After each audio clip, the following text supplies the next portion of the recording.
2 a.m. Welcome back to the 2 a.m. Book Review Club, where we stay up late talking about books or talk about books that made us stay up late. Today, we are celebrating the release of the fourth and final season of the critically acclaimed HBO series, My Brilliant Friend. And because this is a books channel, I thought it could be fun to go back to the books that inspired this series. The 4 books that comprise what is officially known as the Neapolitan Quartet. I imagine to differentiate it from the show, but I just tend to call them the My Brilliant Friend books. We have My Brilliant Friend, first published in 2011, The Story of a New Name, first published in 2012, Those Who Leave and Those Who Stay, first published in 2013, and finally, Book 4, The Story of the Lost Child, first published in 2014. Both the books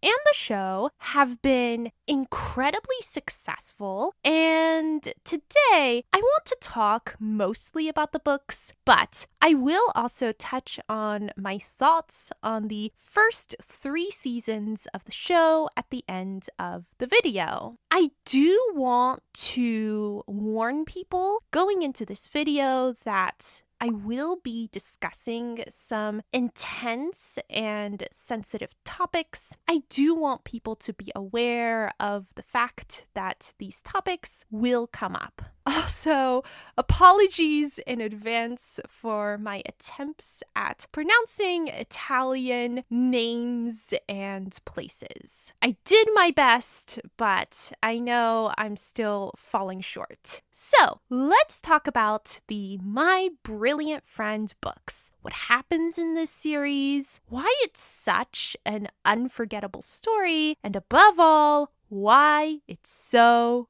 brilliant. You knew I had to get that joke out of my system, and now that I have, let's get into it. Part 1. Drama, and more drama. In July of 2024, the New York Times released their list of the best 100 books of the century so far, as decided by 503 novelists, nonfiction writers, poets, critics, and other book lovers. And in the number 1 spot on this list was, you guessed it, My Brilliant Friend by Elena Ferrante. Now, whether or not you agree that My Brilliant Friend is, in fact, the best book of the 21st century so far, I do think it's fair to consider it a book that has resonated with many readers since its initial publication in 2011. And I think it has especially resonated with people since its translation into English in 2012. My Brilliant Friend is the story of Elena and Lila, 2 intelligent and resourceful girls who grow up in an impoverished and violent neighborhood on the outskirts of Naples, Italy during the 1950s. This is an incredibly specific premise for a story, and not necessarily a premise that you would think could speak to so many readers. But I think there are 3 main reasons that My Brilliant Friend was and continues to be so incredibly successful. Reason number 1, My Brilliant Friend is an incredibly atmospheric book. The historic Neapolitan setting feels fresh and unique, especially to non-Italian readers. And within the opening pages of Book 1, Elena Ferrante brings the neighborhood to vibrant, vivid, and violent life. We lived in a world in which children and adults were often wounded. Blood flowed from the wounds. They festered, and sometimes people died. One of the daughters of Signora Assunta, the fruit and vegetable seller, had stepped on a nail and died of tetanus. Signora Spagnuolo's youngest child had died of croup. A cousin of mine, at the age of 20, had gone one morning to move some rubble, and that night was dead, crushed, blood pouring out of his ears and mouth. My mother's father had been killed when he fell from a scaffolding at a building site. The father of Signor Peluso was missing an arm. The lathe had caught him unawares. The sister of Giuseppina, Signor Peluso's wife, had died of tuberculosis at 22. The oldest son of Don Achille, I had never seen him, and yet I seem to remember, had gone to war and died twice, drowned in the Pacific Ocean,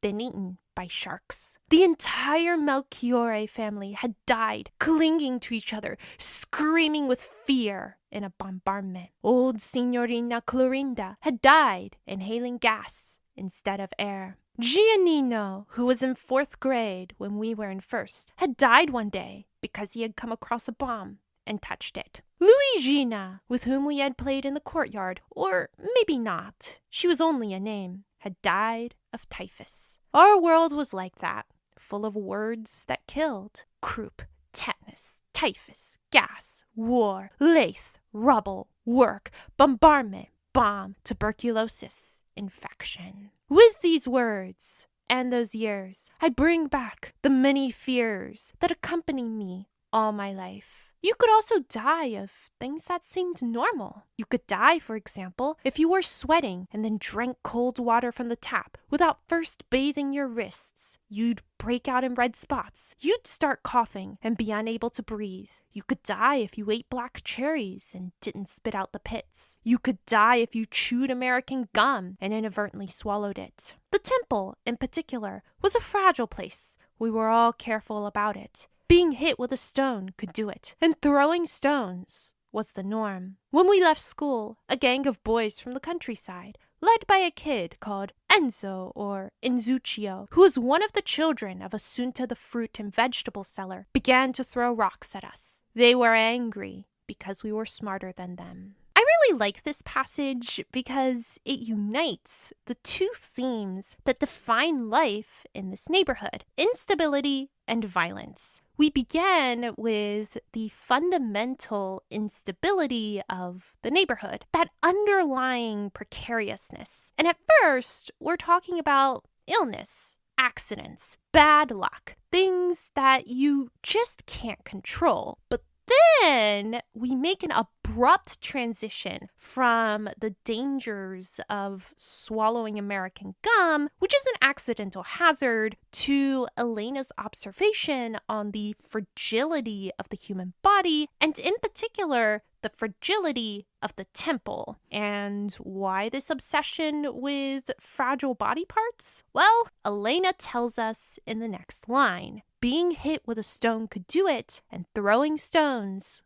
was the norm. We've shifted from instability to violence because those two concepts are inherently linked in the world of the neighborhood. And because nobody in the world of My Brilliant Friend is spared from the consequences of living in the neighborhood, not women, not children, and absolutely not female children, that violence is not abstract. It's a ubiquitous force that threatens everyone. And in the closing line of the excerpt, that threat of violence is brought home to our protagonists, Elena and Lila, who are attacked by a gang of stone-throwing boys. This brings us to reason number 2. The second reason that I think My Brilliant Friend is and was such a successful book.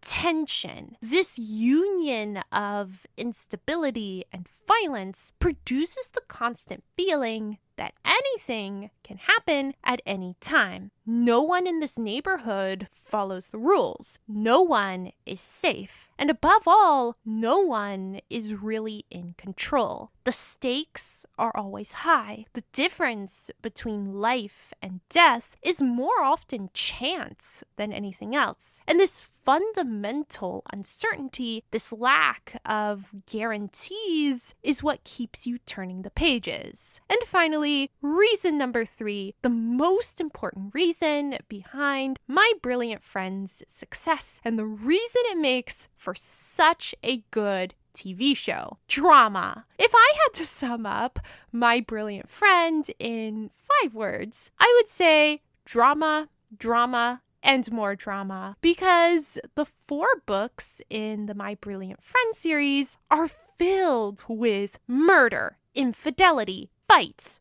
assaults, conspiracies, power struggles, alliances, betrayals, marriages, divorces, secret babies, kidnappings, and insane plot twists that will force you to sit down and process what you just read. The My Brilliant Friend books tell an epic, unforgettable story about unforgettable, absolutely unhinged characters. But no matter the plot twists, the series always centers Elena, Lila, and their iconic friendship.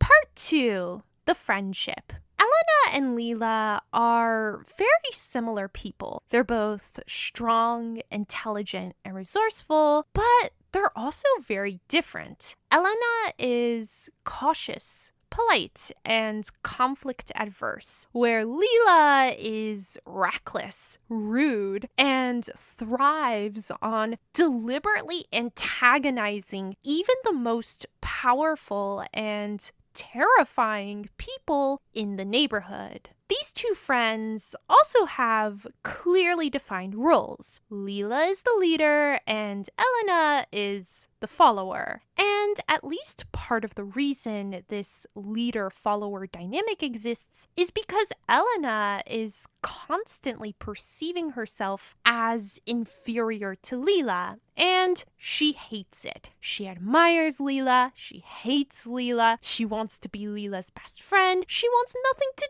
do with Lila. Elena doesn't feel like she's as smart as Lila. Elena doesn't feel like she's as memorable or as charismatic as Lila. And so Elena is constantly trying to change herself to be more like Lila. Aside from their personality differences, Elena and Lila also have very different worldviews. Elena tends to focus on individuals, whereas Lila tries to connect everything she knows into a bigger picture. Elena sees the neighborhood as a collection of bad and scary individuals to be avoided, hence her conflict-avoidant personality, whereas Lila is more interested in why certain people have power while others don't, which leads her to test just how far that power actually extends, hence her aggressive personality. The truth, as usual, lies somewhere in between these 2 extremes. Lila is correct that the neighborhood is a big and complex system with many different forces at play. But Elena is also correct that the system is comprised of flawed people. And this interplay between the system and the individuals within the system is best illustrated by the first big issue Elena and Lila have to navigate as children: the issue of whether or not they'll go to middle school. In this era of Neapolitan history, going to middle school requires both passing an entrance exam and also having the money to attend. Elena and Lila are both intelligent enough to pass the entrance exam, but the real problem is whether or not their fathers will pay for middle school. In Elena's family, her parents make the decision without much drama. At first, my mother was against it, and my father uncertain. Then my father became cautiously in favor, and my mother resigned herself to being a little less against it. Finally, they decided to let me take the test, but always provided that if I did not do well, they would immediately take me out of school. This decision is reflective of Elena's relationship with her parents. She is always in conflict with her mother, so her mother begins the debate by opposing the idea of middle school. But then her father, who favors Elena, says that, well, maybe Elena should go to middle school. And then finally, Elena's mother, who holds no real power in this family, agrees that, well, all right, Elena can go to middle school. But in Lila's family, this same discussion has a much different outcome. Lila's parents, on the other hand, said no. Nuncia Cirulo made a few somewhat hesitant attempts, but her father wouldn't talk about it, and in fact hit Rino, Lila's brother, when he told him he was wrong. Ultimately, this decision reflects the level of control that Lila's authoritarian father has over his family. He's decided that Lila will not go to middle school, and he will enforce this decision with as much violence as it takes, as illustrated by this scene where Lila is arguing with her father and he literally throws her out of the window.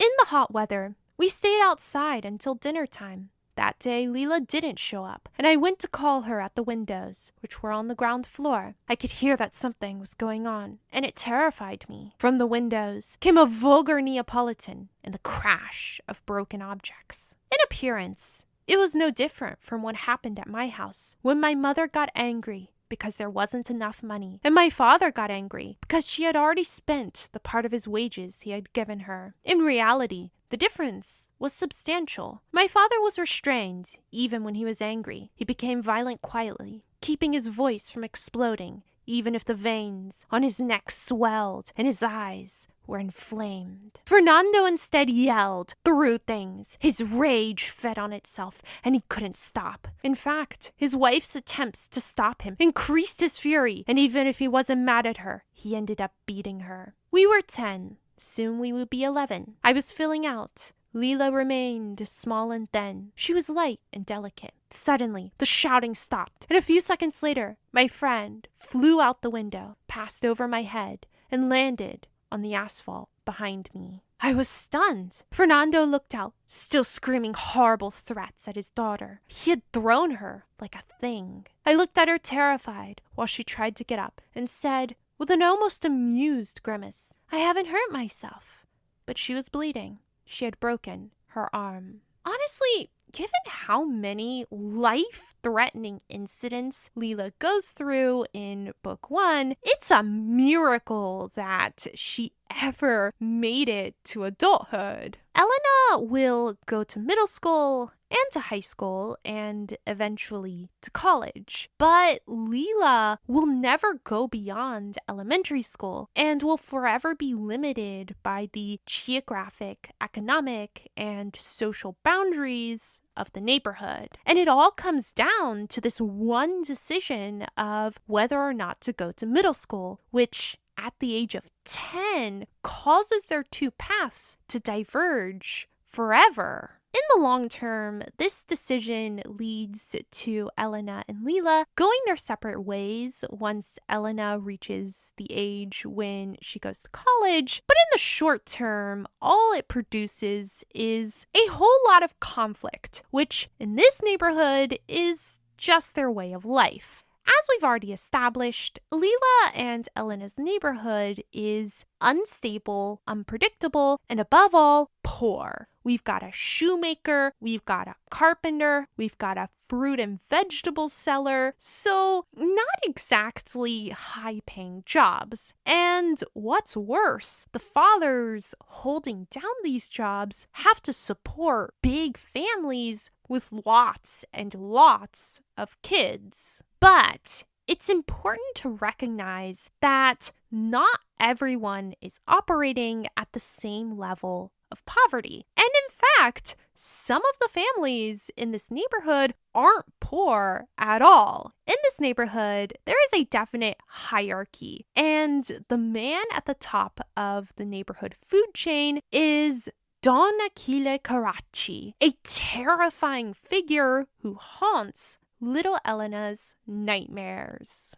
Don Aquile was the ogre of fairy tales. I was absolutely forbidden to go near him, speak to him, look at him, spy on him. I was to act as if neither he nor his family existed. The way my father talked about him, I imagined a huge man covered with purple boils, violent in spite of the dawn, which to me suggested a calm authority. He was a being created out of some unidentifiable material, iron, glass, nettles, but alive, the hot breath streaming from his nose and mouth. So if I was mad enough to approach the door of his house, he would kill me. Don Aquile is feared and hated, not only because of his money and his consequent power, but also because he isn't afraid to use that power. Early on in book 1, for example, Don Aquile steals Peluso the carpenter's shop, leaving him unable to support his family. And when Peluso gets understandably upset, Don Aquile's response is to reinforce who's in charge around here. Signor Peluso had started screaming furiously at Don Aquile. Don Aquile had hurled himself at Peluso, picked him up, thrown him against a tree in the public gardens, and left him there, barely conscious, with blood coming out of innumerable wounds in his head and everywhere, and the poor man able to say merely, "Help." But no amount of money or power is going to protect you from the fundamental instability of the neighborhood, because only 25% into book 1, the fearsome Don Aquile is killed.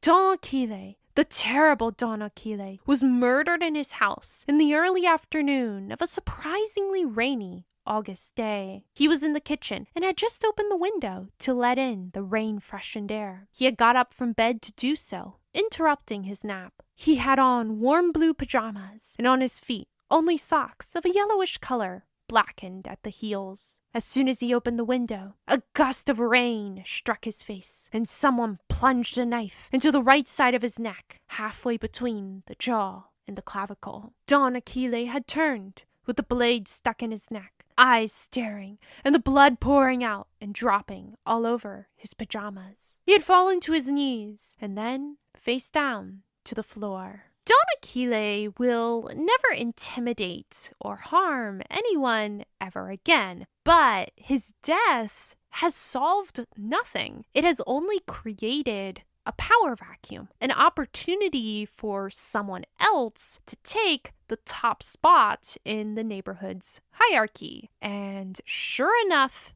in the wake of Don Aquile's death, another family, the Solaras, begin expanding their wealth and power.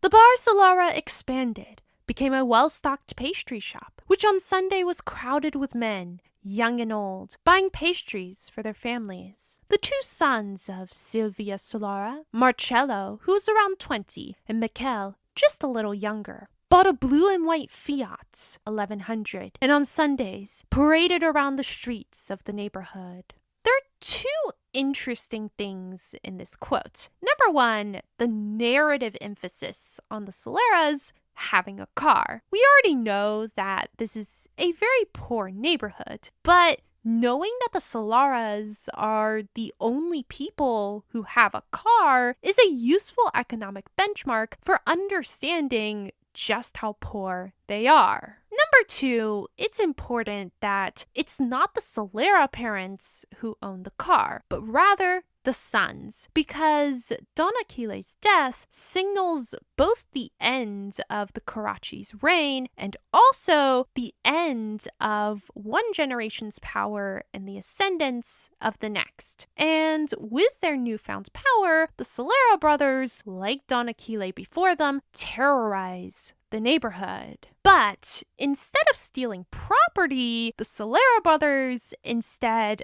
drive around in their Fiat and kidnap young girls, including Elena and Lila's friend Ada, leading to this conversation where Elena and Lila acknowledge that they're not safe from the Solara's violence. You know why the Solera brothers think they're the masters of the neighborhood? Because they're aggressive. No, because they have money. You think so? Of course. Have you noticed that they've never bothered Penuccia Carracci? Yes.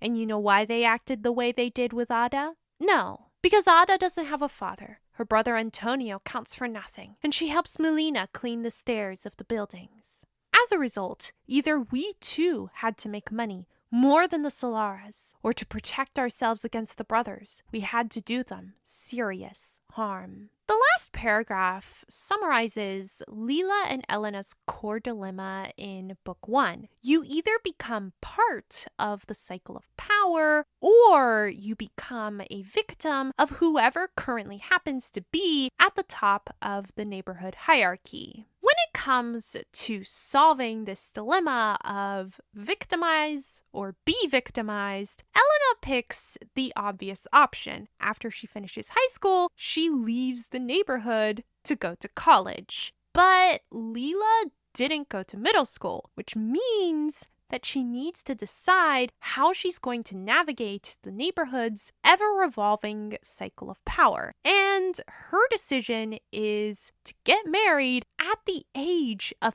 15 to the son of Don Achille, Stefano Carracci. And in order to understand why Lila marries Don Achille's son, we need to go back for a moment to that quote about the Solera brothers' rise to power. We discuss the expansion of Bar Solera and the Solera brothers' acquisition of a Fiat, aka the Kidnapping Express, and then we learn about what the Carraccis are up to in this same time period. Peluso's former carpenter shop, which, once in the hands of Don Achille, had become a grocery, was filled with the good things that spilled out onto the sidewalk, too. Passing by, you caught a whiff of spices, of olives, of salami, of fresh bread, of pork fat and cracklings that made you hungry. The death of Don Achille had slowly detached his threatening shadow from that place and from the whole family. The widow, Donna Maria, had grown very friendly and now managed the store herself, along with Penuccia, the 15-year-old daughter, and Stefano, who was no longer the wild boy who had tried to pierce Lila's tongue, but a self-possessed young man, his gaze charming, his smile gentle. The clientele had increased greatly. My mother sent me there to do the shopping, and my father wasn't opposed, partly because, when there was no money, Stefano wrote everything in a ledger book, and we paid at the end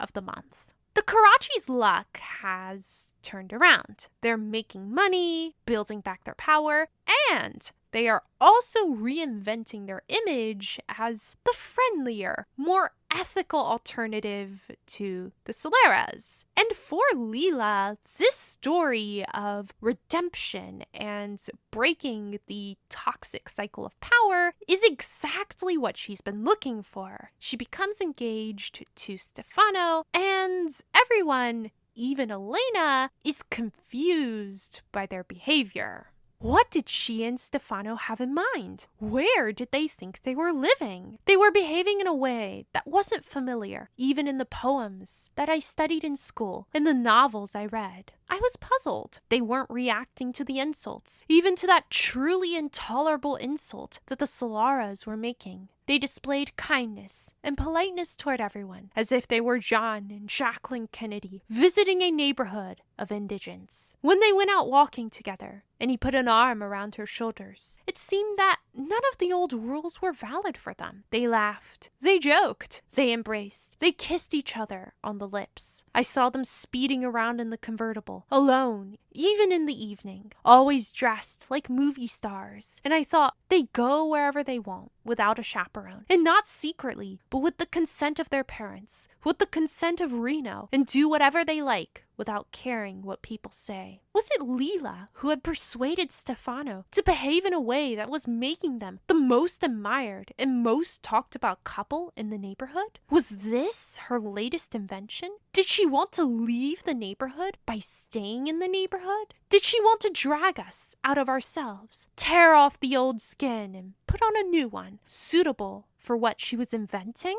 If leaving the neighborhood is not an option, then Lila wants to make the neighborhood a better place to live by ending the violence, ending the chaos, ending the tension that makes their day-to-day life so unbearable. And she chooses the partner that she thinks will help her, as Elena says, leave the neighborhood by staying in the neighborhood. But unfortunately for Lila, her marriage doesn't really turn out the way she envisioned. Instead, her marriage to Stefano turns out to be a nightmare of violence and control. And if we go back through book 1, we can see that Stefano's true personality actually had plenty of foreshadowing. For example, in that earlier passage about the growing success of the Karachi's grocery store, Stefano is described as no longer the wild boy who had tried to pierce Lila's tongue. That's a reference to a childhood incident where Lila beats Stefano's younger brother, Alfonso, in a school competition. And as a result, Stefano threatens Lila with physical violence. Alfonso went home in tears as a result of his defeat. His brother Stefano, who was 14, showed up outside the school the next day and said very nasty things to Lila, to the point of threatening her. She yelled an obscenity at him, and he pushed her against a wall and tried to grab her tongue, shouting that he would prick it with a pin. By the time Lila marries him, Stefano has reinvented himself as a nicer alternative to the Soleras. But unfortunately, people don't really change, at least in the My Brilliant Friend series, and Stefano is truly Don Aquiles' son, a violent and controlling man who terrorizes his 15-year-old wife and, unforgivably for Lila, does business with the Solaras. He, Stefano, liked to speak as if he really understood something about the Solara's dealings. He took a knowing tone. He said emphatically, "Politics is ugly, but it's important for making money." Lila remembered the discussions she had had with Pasquale in earlier times, and even the ones she had had with Stefano during their engagement. The plan to separate themselves completely from their parents, from the abuses and hypocrisies and cruelties of the past. He said yes, she thought. He said he agreed, but he wasn't listening to me. Who did I talk to? I don't know this person. I don't know who he is. Every time I go back through the series, I root for Lila not to marry Stefano. But the reality of the situation is that Lila doesn't really have a lot of good choices at this point in time. And while her gamble on Stefano turned out to be a bad bet, can we honestly say that her other choices would have had a better outcome? I think not. Lila felt like she had a strong understanding of how the neighborhood works as a system, as a continuous and unchanging cycle of power. But the first time she truly puts that theory to the test is in choosing to marry Stefano. She thought she understood how Stefano fit into her perception of the neighborhood. But as it turns out, life is constantly in flux. People are not who they seem. And since Lila derives her sense of self from her understanding of the world around her, Stefano's betrayal is fundamentally disorienting. Lila thought her marriage would allow her to escape the system without leaving the neighborhood. But now she understands that the only real way to escape the system is to escape the neighborhood. And Lila does just that when she enters a turbulent extramarital affair. She escapes the neighborhood with her affair partner, and they live happily ever after. No, wait. This is My Brilliant Friend. Obviously, this decision turns out to be a disaster. Put a pin in Lila's affair. We'll return to it. don't worry. Meanwhile, Elena, burned out on all of the drama Lila's been going through, cuts off contact with Lila when she leaves for college. And while this doesn't make her a great friend, I do think it's an understandable decision. After leaving the neighborhood, Elena's life follows a more or less smooth path. Elena graduates college, she gets married, she moves to Florence, and she has kids. Elena's life is stable, almost complacent, while Lila's life continues to devolve into chaos. Her affair partner dumps her, she returns to her husband and to the neighborhood, but only briefly because she leaves him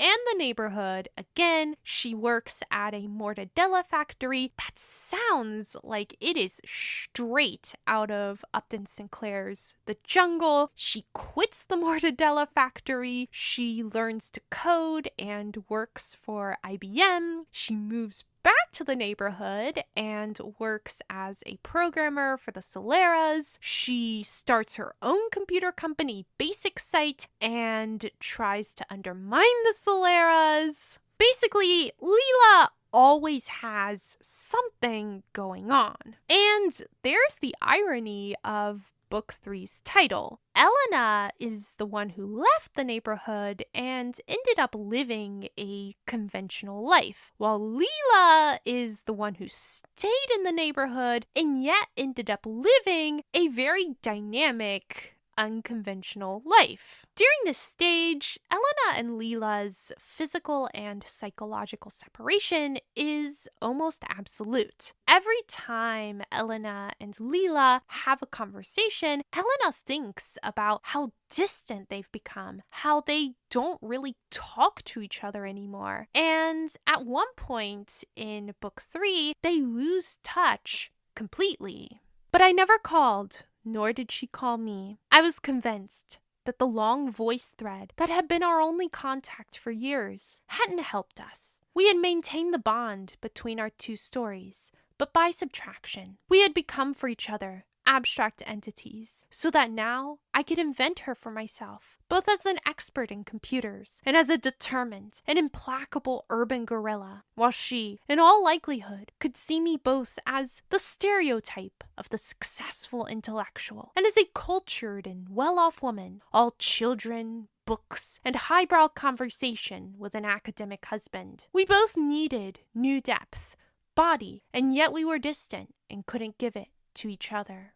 During this time, Elena is constantly suppressing intrusive thoughts about how she wishes Lila would die, which would not be okay in a normal, healthy friendship, but those don't exist in the My Brilliant Friend series. We could also argue that this wish is more metaphorical than literal because fundamentally, this friendship acts as an extension of self for both Elena and Lila. Elena sees herself in Lila, and Lila sees herself in Elena. Elena sees Lila as the self who could not escape the neighborhood, and Lila sees Elena as the self who did escape the neighborhood. And for Elena, if Lila would just conveniently, die, then Elena's final connection to the neighborhood would also die, and she could finally be free of it and convince herself that she is happy with her life outside the neighborhood. Or at least that is the generous, nuanced, psychoanalytical interpretation. Or maybe Elena is just not a very nice person sometimes. Elena is especially not a nice person when she's unhappy, as she is in this stage of her life, no matter how hard she tries to convince herself otherwise. Because, surprise, Elena's marriage, like Lila's, is not going well. I do think it's important to establish that, unlike Lila, who got married at the age of 15, 15 as an elementary school graduate, Elena gets married as an adult to Pietro, whom she meets in their final year of college. Elena is uncertain about what she'll do after graduation, while Pietro is Pietro Erota, the son of an academic family who himself will become an academic. I saw that Pietro was treated as if he already had a professorship. I, as a normal brilliant student, often I decided not to talk to the teacher out of rage, out of pride, out of fear of having to be aware of my constitutional inferiority. I have to do better than Pietro, I thought. He knows so many more things than I do, but he's gray. He has no imagination. His way of proceeding, the way that he gently tried to suggest to me, was too cautious. So I undid my work. I started again. I pursued an idea that seemed to me original. When I returned to the professor, I was listened to. Yes, I was praised, but without seriousness, as if my struggle were only a game well played. I soon grasped that Pietro Erota had a future, and I didn't.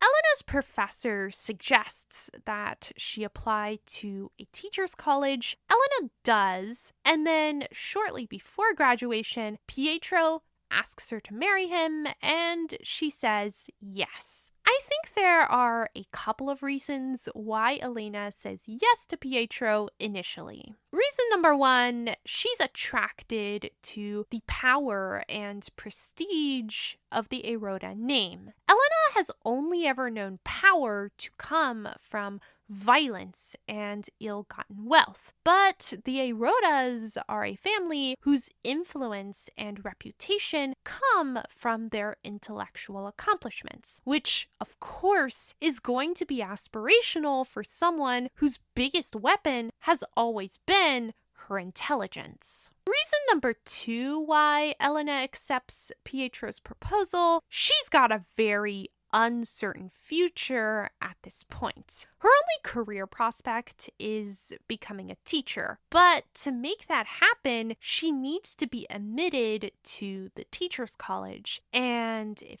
that doesn't happen, then she'll have no choice but to return to the neighborhood. But by saying yes to Pietro, Elena is giving herself a backup option, because even if she can't become a teacher, marrying Pietro still guarantees that she will be able to leave the neighborhood. But even after the engagement, Elena still has a lot of uncertainty about her future. If Pietro finds someone else, I thought, if I don't get into the teacher's college, what will I do? But then Pietro's mother gets Elena's book published. Elena gets a huge advance on it, and just like that, Elena's doubts disappear and she and Pietro get married. Funny how that works. So while Lila marries to ally herself to an alternative power structure to the Soleras, Elena marries to ally herself to an alternative power structure to the entire neighborhood. But it's important to note that both Elena and Lila's marriages have serious power imbalances. Lila is a 15-year-old with an elementary school education, but she marries the son of one of the richest, most powerful families in the neighborhood. Elena is a 23-year-old college graduate, but she gives up the idea of an independent teaching career to marry into a prominent intellectual family and decides to become an author, a career that she owes to her mother-in-law. After her marriage, Elena gives birth to two daughters, Dede and Elsa. She does the household chores because Pietro has a real job and he's too busy to help her. And Elena finds herself with less and less time to write. She conceived of her marriage as the union of two educated peers. But the reality is that she's become a wife and mother with no time for herself. Pietro is unsympathetic to Elena's struggles, to say the least. In the space of a few days, she, Elena's mother-in-law, found a big girl named Lila, barely 20, to whom she gave detailed instructions about taking care of the house, the shopping, the cooking. When Pietro found Lila in the house without even having been consulted, he made a gesture of annoyance. "I don't want slaves in my house," he said. Adele, Elena's mother-in-law, answered calmly, "She's not a slave. She's a salaried employee." And I, fortified by the presence of my mother-in-law, stammered, "Do you think I should be a slave? You're a mother, not a slave. I wash and iron your clothes. I clean the house. I cook for you. I've given you a daughter. I bring her up in the midst of endless difficulties. I'm worn out. And who makes you do that? Have I ever asked you for anything?"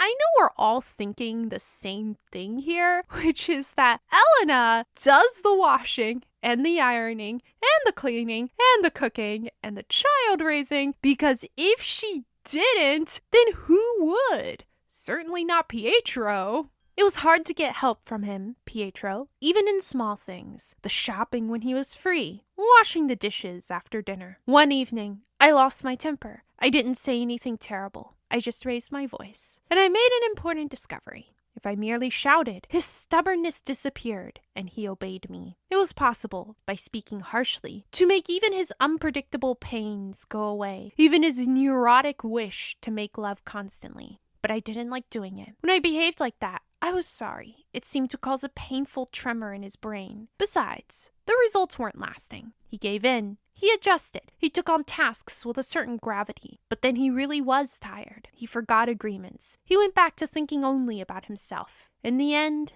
I let it go. I tried to make him laugh. I kissed him. What did I gain from a few washed dishes? Poorly washed at that. Better to leave him tranquil. I was glad when I could avoid tension. This right here is weaponized incompetence at its finest. Elena becomes disillusioned with her marriage and with Pietro, and at one point she says, "I suddenly realized that I scarcely knew him. What did I know about him? He was a peaceful man, but determined to the point of stubbornness. He was on the side of the working class and the students, but he taught and gave exams in the most traditional way. He was an atheist. He hadn't wanted to get married in a church. He had insisted that Dede not be baptized. But he admired early Christian communities, and he spoke on religious matters with great expertise. He was an eroda, but he couldn't bear the privileges and comforts that came from that."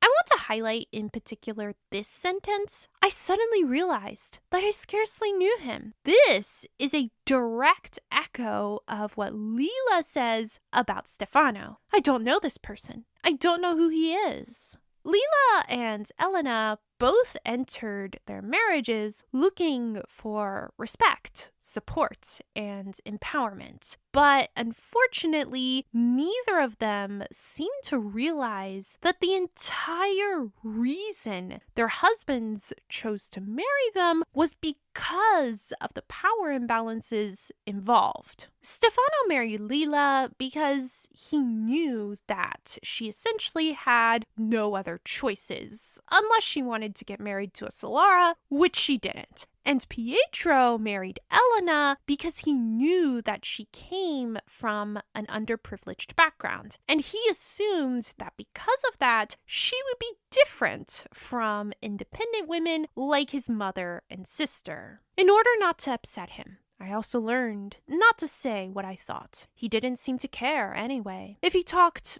I don't know, about the government measure in response to the oil crises, if he praised the rapprochement of the Communist Party to the Christian Democrats, he preferred me to be only an approving listener. And when I appeared to disagree, he assumed an absent-minded expression, or said in a tone that he obviously used with his students, "You were badly brought up. You don't know the value of democracy, of the state, of the law, of mediation between established interests, balance between nations. You like apocalypse. I was his wife. An educated wife, and he expected me to pay close attention when he spoke to me about politics, about his studies, about the new book he was working on, filled with anxiety, wearing himself out. But the attention had to be affectionate. He didn't want opinions, especially if they caused doubts. It was as if he were thinking out loud, explaining to himself, and yet his mother was a completely different type of woman. And so was his sister. Evidently, he didn't want me to be like them. But when Elena proves herself to be stubborn, independent, intelligent, and difficult to control, Pietro, just like Stefano, turns to violence. His reaction was completely unexpected. He slapped me, and in Dede's presence. I took it well. Better than he did. I have had many blows in the course of my life. Pietro had never given any, and almost certainly had never received any. I saw on his face the revulsion for what he had done. He stared at his daughter for an instant and left the house. I didn't know what to do. Did he have some nervous illness from too little sleep? Or was that his true nature, buried under thousands of books and a proper upbringing? I think the lesson we can take away here is that marriages with dramatic or drastic power imbalances rarely have happy endings, but hopefully none of you were thinking of billionaire romances or romances between naive girls and immortal fairies as anything other than, fantasy romances. But just as Lila initially escaped her marriage via infidelity, the failure of Elena's marriage also leads to an affair. And Elena's affair partner is, not so coincidentally, the same man with whom Lila had her affair. And now, let's turn our attention to this affair partner, a man I like to call Mr. Homewrecker. His name is Nino, and after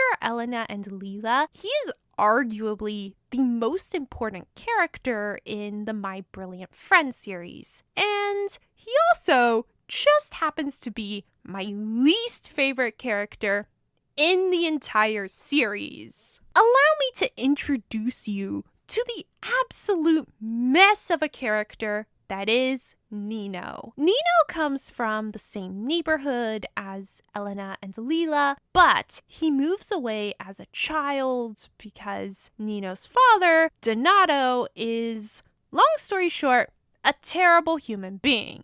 Elena meets Nino again when they both end up attending the same high school, and she instantly falls for his studious, glasses-wearing, intellectual vibe. And when Nino tells her that he's going to be spending the summer vacation between their junior and senior years on Ischia, Elena convinces Lila to convince Stefano that that's where they should also spend their summer vacation, which, by the way, is foreshadowing because the beach is where bad things happen in this series. If they're going to the beach, you know that things are about to get messy. Once on Ischia, Elena meets up with Nino, and at first, everything's going well. He kisses her cheek, he holds her hand, he talks to her about police brutality. Romantic, I know.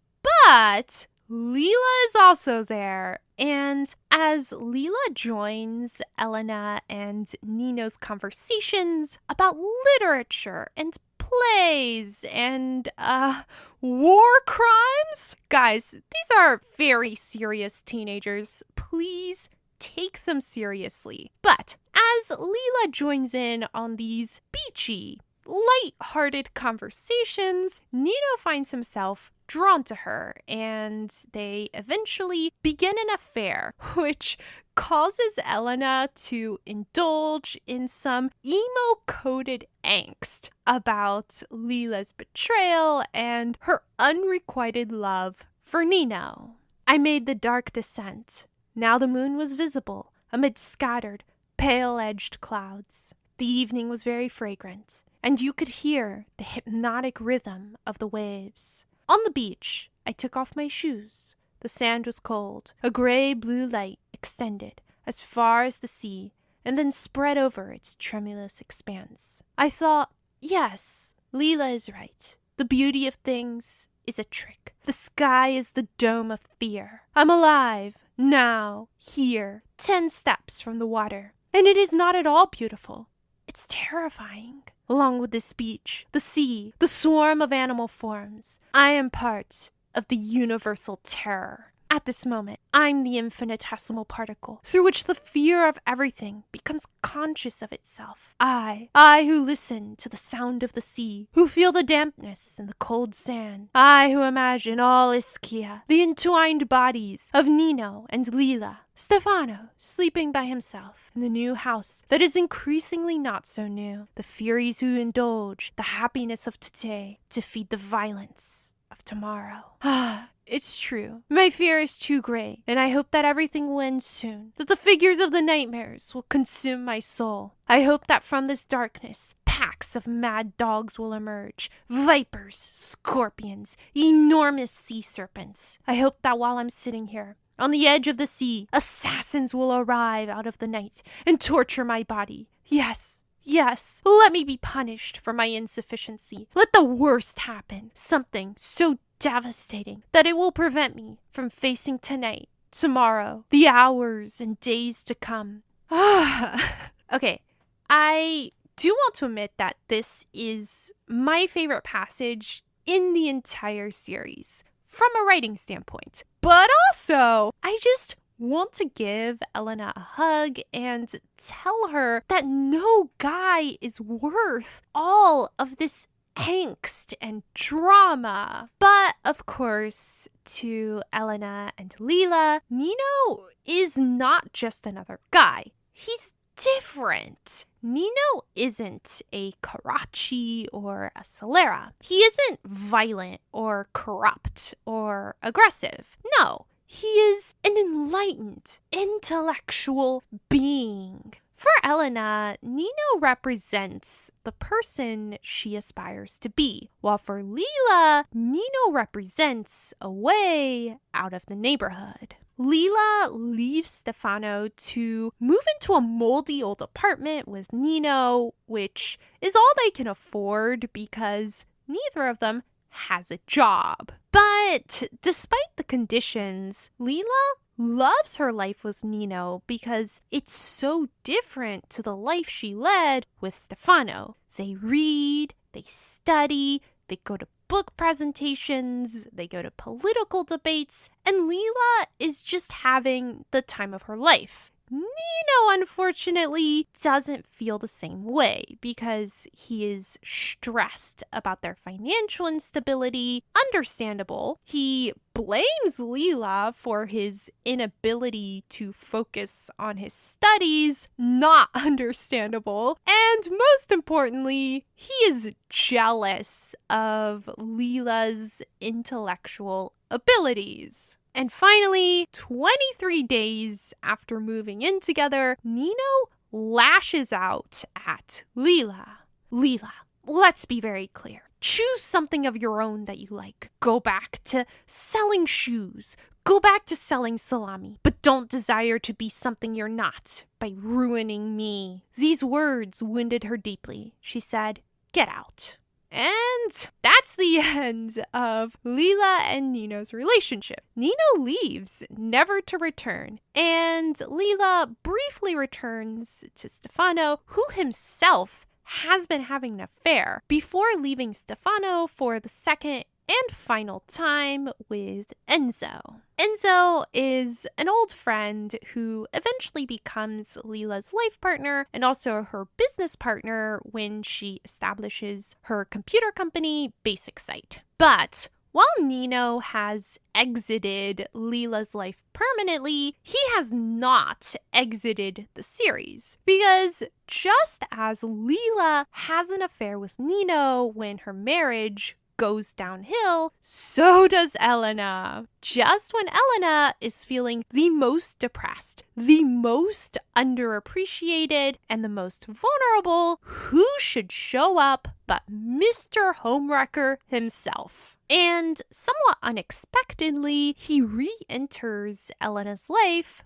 through Pietro. Pietro, aside from being a not great husband, is also a deeply insecure and lonely man who struggles to find his place in the world. He comes from a prestigious academic family, but he's considered a failure by everyone, including his own family. But then Nino comes along, and he's this brilliant young academic everyone likes. And Pietro latches desperately onto Nino and his friendship. For both Pietro and Elena, Nino isn't so much a person as he is a personification of everything that they wish they could be. Pietro wishes that he could be a brilliant, well-liked professor like Nino, and Elena wishes that she could have reached the full potential of her academic abilities by becoming a professor like Nino. Both Elena and Nino came from the same environment. They both used their academic abilities to leave that environment. But Elena has ended up trapped by her endless domestic duties, while Nino has found recognition, a career, and freedom. But now Nino has shown up in Elena's life, and he becomes her ally. Then, turning to Pietro, Nino, said, "You should leave your wife more time. She has all day available. I'm not kidding. If you don't, you're guilty not only on a human level, but also on a political one." What's the crime? The waste of intelligence. A community that finds it natural to suffocate with the care of home and children. So many women's intellectual energies is its own enemy and doesn't realize it. I waited in silence for Pietro to respond. My husband reacted with sarcasm. Elena can cultivate her intelligence when and how she likes. The essential thing is that she does not take time from me. If she doesn't take it from you, then who can she take it from? Pietro frowned. But of course, Nino is not altruistically advocating for Elena because he believes so deeply in the cultivation of female intelligence or whatever.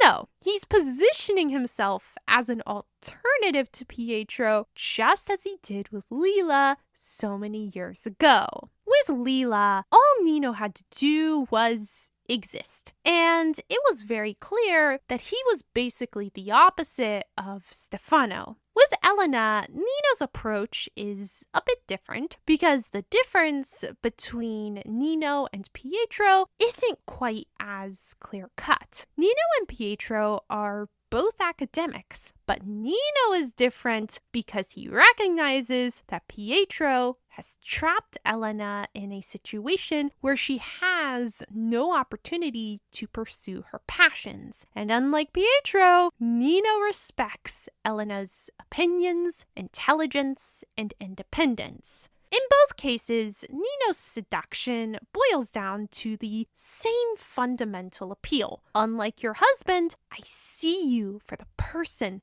that you really are. But honestly, I don't think that Nino really had to do all of this because Elena has always been obsessed with Nino. And though disappointing, it is completely unsurprising when she and Nino eventually began their affair. But from the very beginning of their affair, Elena has doubts, probably because this is the same guy who abandoned her best friend. Something suddenly went bad in my mind. For me, that was a unique experience. For him, a repetition. He loved women. He adored their bodies as if they were fetishes. I didn't think so much of the other women of his I knew about, Nadia, Sylvia, Maria Rosa, or his wife, Eleonora. I thought instead of what I knew well, the crazy things he had done for Lila, the frenzy that had brought him close to destroying himself. I recalled how she had believed in that passion and had clung to him, to the complicated books he read, his thoughts, his ambitions, to affirm herself and give herself the chance for change. I remembered how she had collapsed when Nino abandoned her. Did he know how to love and induce one to love only in that excessive way? Did he not know others? Was this mad love of ours the repeat of other mad loves? Was he exploiting a prototype, wanting me in this way, without caring about anything? Was it the same way he had wanted Lila? Didn't even his coming to my and Pietro's house resemble Lila's taking him to the house where she and Stefano lived? Were we not doing, but redoing?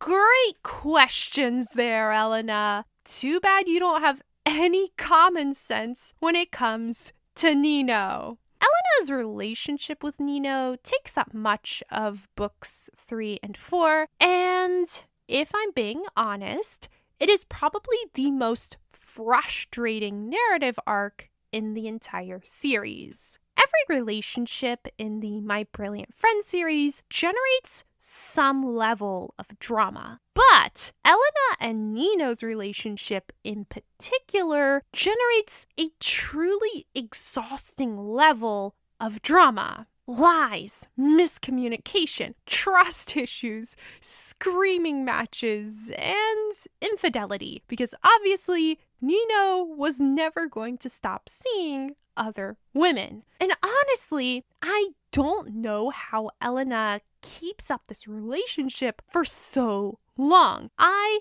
cannot imagine any relationship being worth that amount of stress. The core problem with Elena and Nino's relationship is that Nino is a terrible person to be in a relationship with, period. Eventually, Elena admits that not only is her relationship with Nino exhausting, but worse, it's not that different from her unhappy marriage. How exhausting our relationship was, and how many hazards were concealed in every gesture, in every sentence that I uttered, that he uttered. He didn't even want to hear Pietro's name. He darkened if I recalled Franco. He became jealous if I laughed too much with some friend of his. Yet he found it completely normal to divide himself between me and his wife. At those moments, I saw myself suddenly for what I was.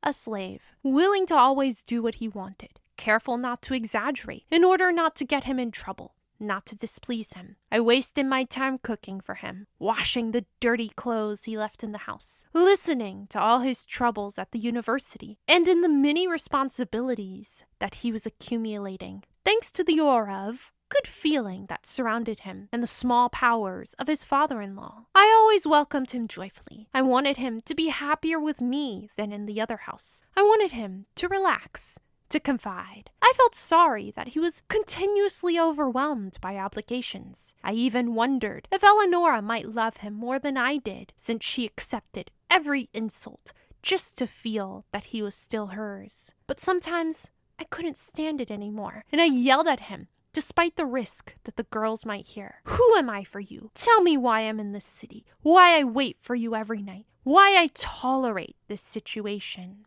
And yet, Elena and Nino keep repeating this cycle of breaking up and getting back together, which really frustrated me as a reader. But narratively, there are two important reasons Elena doesn't leave Nino.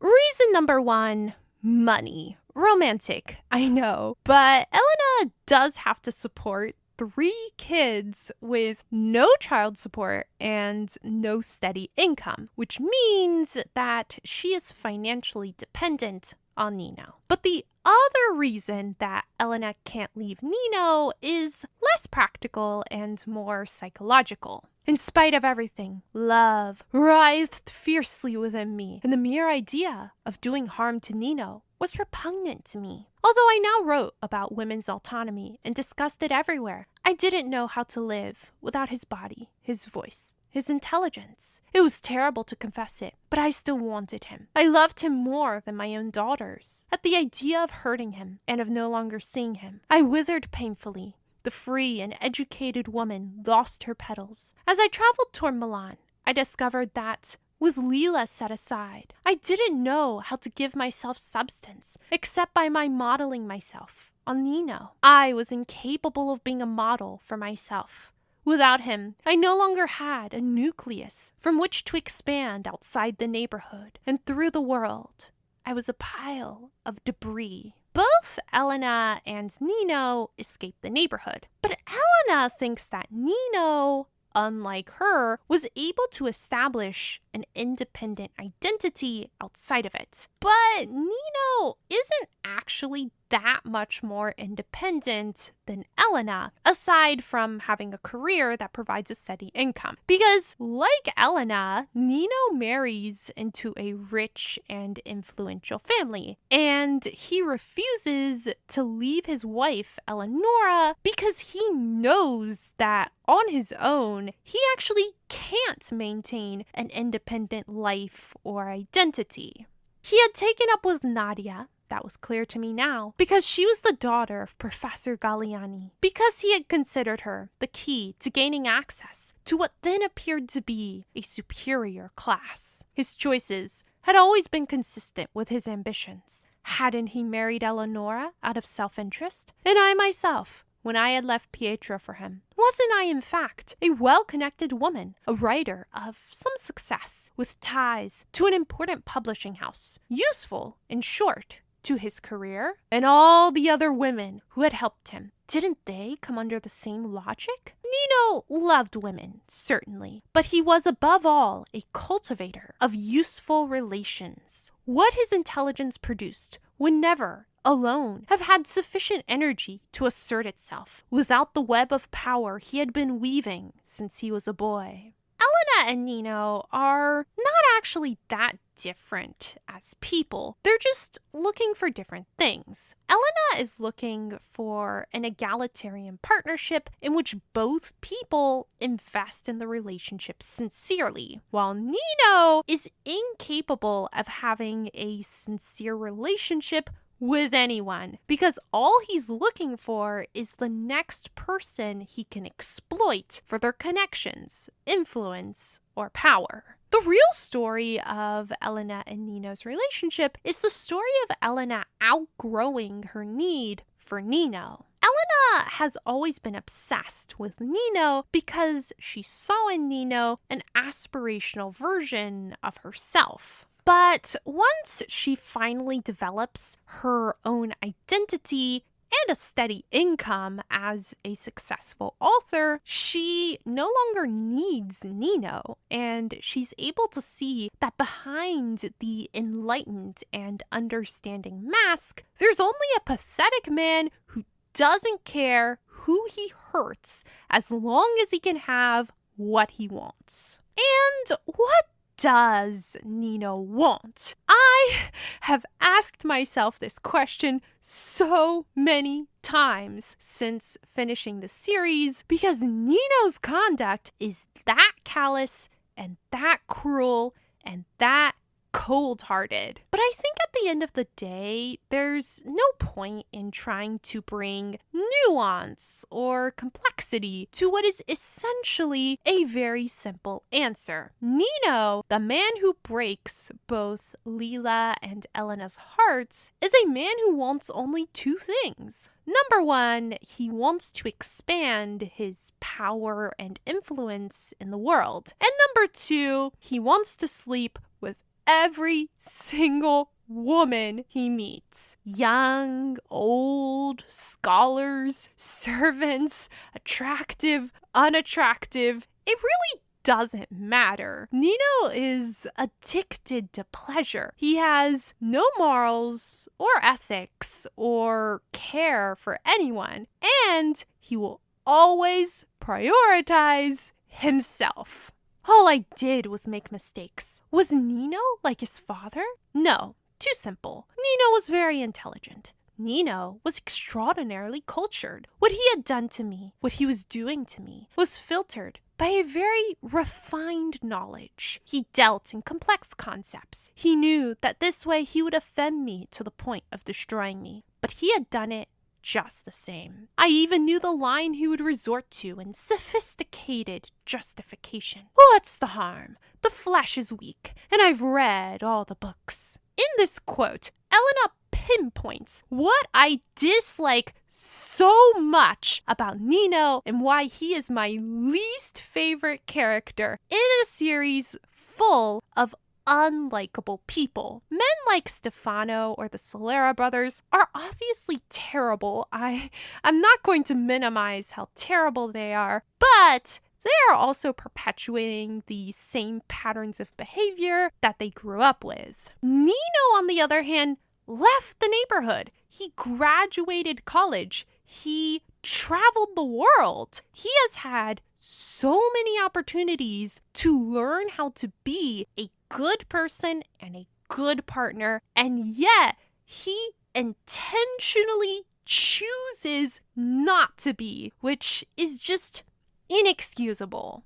After leaving Nino, finally, Elena moves back to the neighborhood and into the apartment above Lila's, which means that Elena is back to where it all began. Thematically, this makes sense because up to this point in her life, Elena has always structured her life around an obsession with an individual she admires or aspires to become. Lila, Nino, Lila, Franco, her college boyfriend, Lila, Pietro's family, Lila, Nino again, and back to Lila because Elena will always be obsessed with Lila. But with the end of both her marriage and her affair, thank God, Elena has to acknowledge that her faith in individuals, including herself, has not led to the ideal life she's always envisioned. Because if it had led to that ideal life, why would she be back in the neighborhood,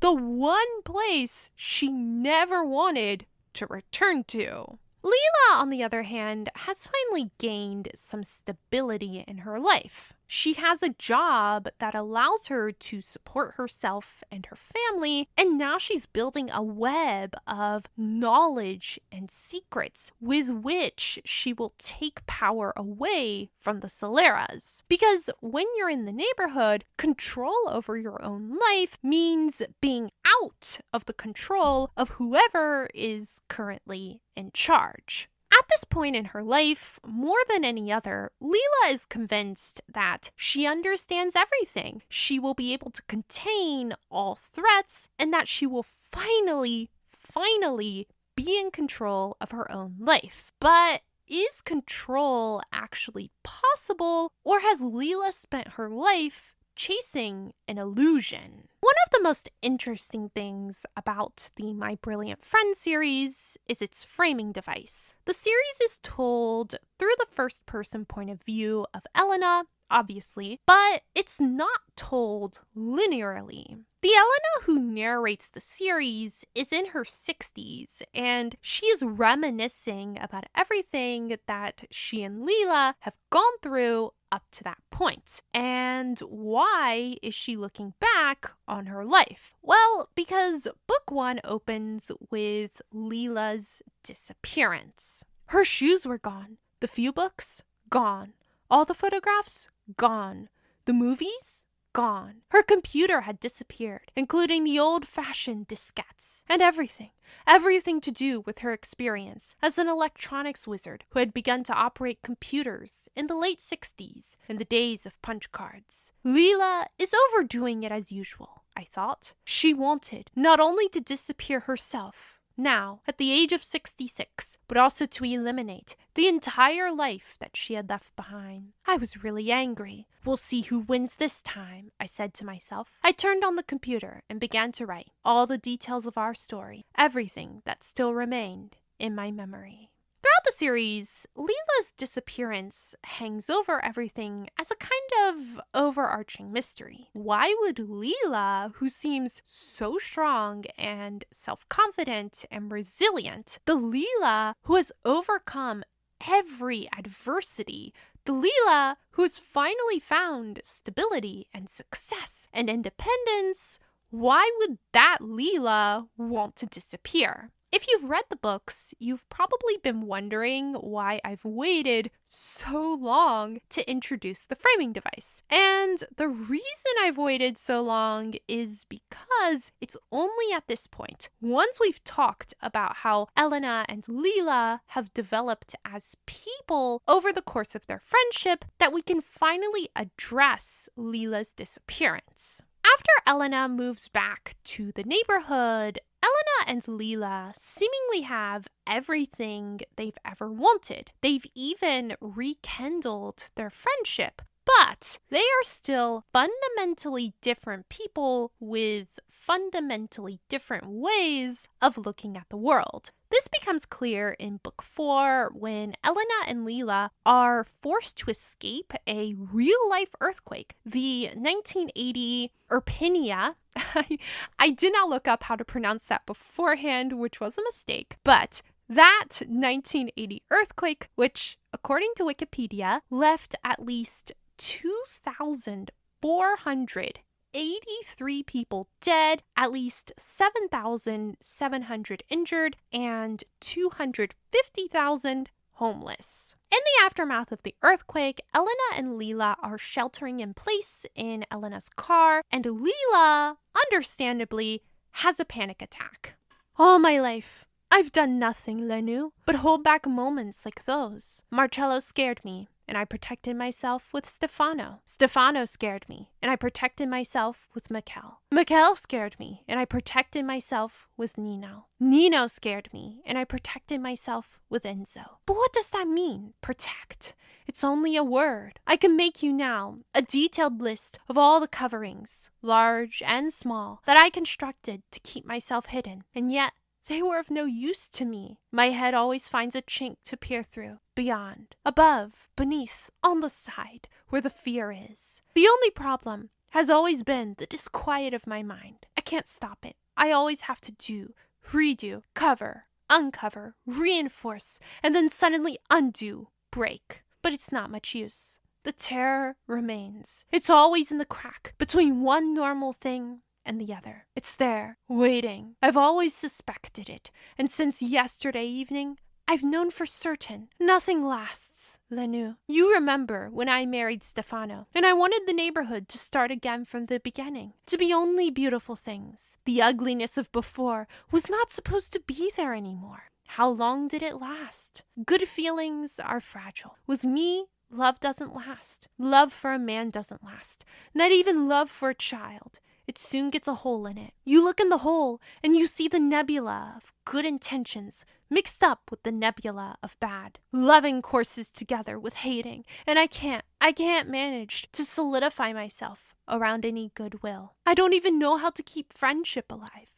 You're kind, Lenu. You've always had a lot of patience. But tonight, I finally understood it. There is always a solvent that acts slowly, with a gentle heat, undoes everything, even when there's no earthquake. So please, if I insult you, if I say ugly things to you, stop up your ears. I don't want to do it, and yet I do. Please, please don't leave me, or I'll fall in. But even now, as I pondered the wave of Lila's distraught words, felt that in me, fear could not put down roots, and even the lava, the fiery stream of melting matter that I imagined inside the earthly globe, the fear it provoked in me, settled my mind in orderly sentences and harmonious images, became a pavement where I was always, and no matter what, the center. I gave myself weight, in other words. I knew how to do that, whatever happened. Everything that struck me, my studies, books, Franco, Pietro, the children, Nino, the earthquake, would pass, and whatever among those I was accumulating, I would remain firm. I was the needle of the compass that stays fixed. Lila, on the other hand, it seemed clear to me now, and it made me proud. It calmed me, touched me, struggled to feel stable. She couldn't. She didn't believe it. However much, she had always dominated all of us, and had imposed, and was still imposing a way of being on pain of her resentment and her fury. She perceived herself as a liquid, and all her efforts were, in the end, directed only at containing herself. When in spite of her defensive manipulations of persons and things, the liquid prevailed, Lila lost Lila. Chaos seemed the only truth, and she, so active, so courageous, erased herself, and terrified, became nothing.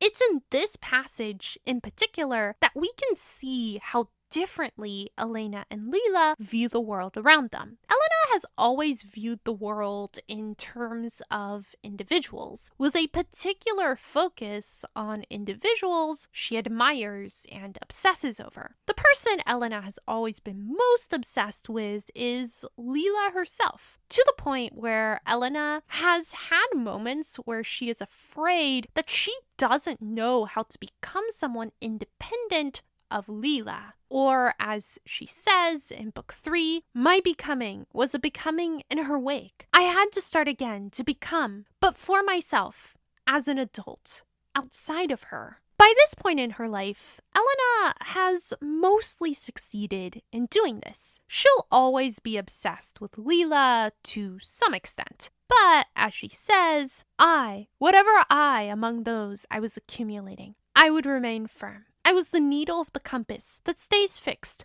while the lead traces circles around it. Elena has developed an identity that doesn't rely on where she lives or who she's with or what she's doing. Elena is Elena, the center of her own world. And if she doesn't always know who Elena is or who Elena is supposed to be, that's okay. We can see this most clearly in Elena's relationship with her mother, which has always been full of conflict. Elena always feared becoming like her mother, and during her marriage to Pietro, when those fears were at their height, Elena even developed a recurring limp similar to her mother's, which disappeared once those fears went away. And now, at this point in her life, Elena has once again developed a limp, but for the opposite reason. Don't make fun of me. My hip hurts. Nothing hurts, Lenu. You invented that limp in order not to let your mother die completely. And now you really do limp. And I've studied you. It's good for you. You're getting old properly. You feel strong. You stopped being a daughter. You truly became a mother. I felt uneasy. I repeated, it's just a little pain. Even pained as you could. You just needed a slight limp. And now your mother stays quietly inside you. Her leg is glad that you limp. And so you too are glad. Elena limps precisely because she is no longer afraid of becoming her mother. She returns to the neighborhood because she is no longer afraid of becoming caught up in its destructive cycle of power. And she can be a good friend to Lila because she is mostly no longer afraid of being seen as inferior or less intelligent. But in this post-earthquake panic attack, Lila reveals that she has not achieved a similarly evolved, balanced sense of self. Lila has always tried to anchor herself to an understanding of the neighborhood as a system. But her weakness has always been that systems are made of people, and people are impossible to truly understand. As Lila says, Stefano scared me, and I protected myself with Mikkel. Mikkel scared me, and I protected myself with Nino. Nino scared me, and I protected myself with Enzo. Lila was scared to leave the neighborhood because no matter how impoverished and violent it was, she thought that she understood it more than she understood the world outside of it. But just as Elena learns that people outside of the neighborhood can still repeat the same patterns of behavior as people inside the neighborhood, Lila learns that systemic violence and injustice aren't unique to the cycle of power that dominates the neighborhood. The neighborhood is not a uniquely bad or violent place, and neither are the people within it. Once she, Lila, talked to me about violence. We believed, she said, that it was a feature of the neighborhood. We had it around us from birth. It brushed up against us, touched us all our lives. we thought we were unlucky. You remember how we used words to cause suffering and how many we invented to humiliate? You remember the beatings that Antonio, Enzo, Pasquale, my brother, the Soleras, and even I, and even you gave and took? You remember when my father threw me out of the window? Now I'm reading an old article on San Giovanni a Carbonara, where it explains what the Carbonara or Carbonetto was. I thought that there was coal there once, and coal miners. But no, it was the place for the garbage. All cities have them. It was called Fosso Carbonario. Dirty water ran in it. Animal carcasses were tossed into it. In that place where they threw out beasts and garbage, a lot of human blood was shed. It seems that the game of throwing the prete was involved there. The stone throwing that we did as girls. You remember when Enzo hit me in the forehead? I still have the scar. But then, in Piazza di Carbonara, from stones, she moved on to the weapons, and it became the place where men fought to the last drop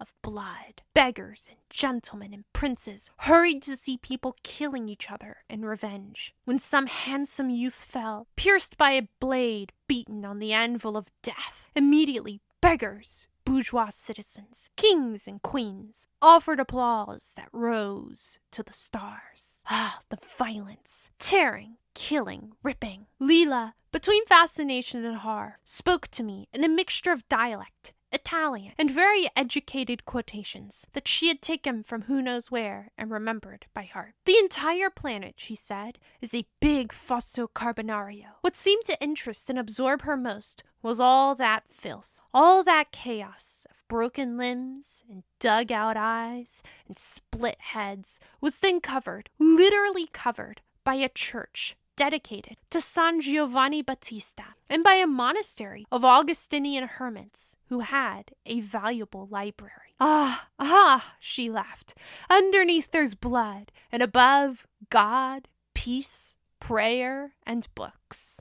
Whether you're in the neighborhood or beyond it, all systems are either violent and chaotic or built on top of violence and chaos. And to illustrate what Lila is trying to say here, let's take a look at the Solaras' deaths. As we all know, the Solaras have been the villains in the neighborhood and in Elena and Lila's lives since they were young men driving around, kidnapping neighborhood girls. Like Don Achille before them, the Solera brothers are criminals on a massive scale. They have connections to so many shady businesses, and they are genuinely frightening people. But like Don Achille, the Solera brothers are also eventually murdered, shot as they're coming out of church with their families. When Don Achille died, it was a big deal. Somebody had to take the blame. Somebody had to step in to fill the power vacuum. Everybody talked about it. Everybody theorized about it. And even years later in book 3, Elena and Lila were speculating about who could have killed him. Do you remember, Lila, asked, the atmosphere of the neighborhood when we were little? It's worse, or rather, no, it's the same. And she mentioned her father-in-law, Don Achille Carracci, the loan shark, the fascist, and Peluso, the carpenter, the communist, and the war taking place right before our eyes. We slipped slowly back into those times. I remembered one detail, she another, until Lila accentuated the visionary quality of her phrases and began to tell the story of the murder of Don Achille, the way she had as a girl, with many fragments of reality and many of imagination. The knife to the neck, the spurting blood that had stained a copper pot. She ruled out, as she had at the time, that it was the carpenter who killed him. She said, with adult conviction, justice then, and today for that matter, settled for the most obvious trail, the one that led to the communist. Then she exclaimed, who says it was really Carmen and Pasquale's father? And who says it was a man and not a woman, as in one of our childhood games, when it seemed to us that we were in all ways complementary? I followed her, step by step, adding my voice excitedly to hers, and I had the impression that together, the girls of the past and the adults of the present, we were arriving at a truth that for 2 decades had been unspeakable. Think about it, she said. Who really gained from that murder? Who ended up with the money-lending market that Don Aquile controlled? Yes, who? We found the answer in unison. The person who had gotten something out of it was Manuela Solara, the mother of Marcello and Michele. She killed Don Aquile, we said, excitedly, and then turning melancholy, said softly, first I, then she. But what are we talking about? That's enough. We're still children. We'll never grow up. But then in book 4, when the Solara brothers die, everybody's shocked for a while, and then they forget and move on. Then time passed. The Solaras too joined the many who every day ended up on the list of the murdered. And slowly, what began to worry us was only that people less familiar and more violent would take their place. In part, this difference in reactions is because the neighborhood is no longer a contained environment. It's part of the city of Naples, and Naples is part of the country of Italy, and Italy is part of the larger construct of Europe, and so on. As Elena says, I loved my city, but I uprooted myself from any dutiful defense of it. I was convinced, rather, that the anguish in which that love sooner or later ended was a lens through which to look at the entire West. Naples was the great European metropolis, where faith in technology, in science, in economic development, in the kindness of nature, in history that leads out of necessity to improvement, in democracy, was revealed most clearly and far in advance to be completely without foundation. To be born in that city, I went so far as to write once, thinking not of myself, but of Lila's pessimism, is useful for only one thing: to have known, always, almost instinctively, what today, with endless fine distinctions, everyone is beginning to claim, that the dream of unlimited progress is in reality a nightmare of savagery and death. But if the neighborhood can't be contained, then neither can Lila's understanding of it, which means that she is left with no way to anchor herself. Lila has become disillusioned with people, and she's grown to understand that she'll never truly control the world around her. There's also the problem that Lila doesn't really see the point of it all anymore. She has spent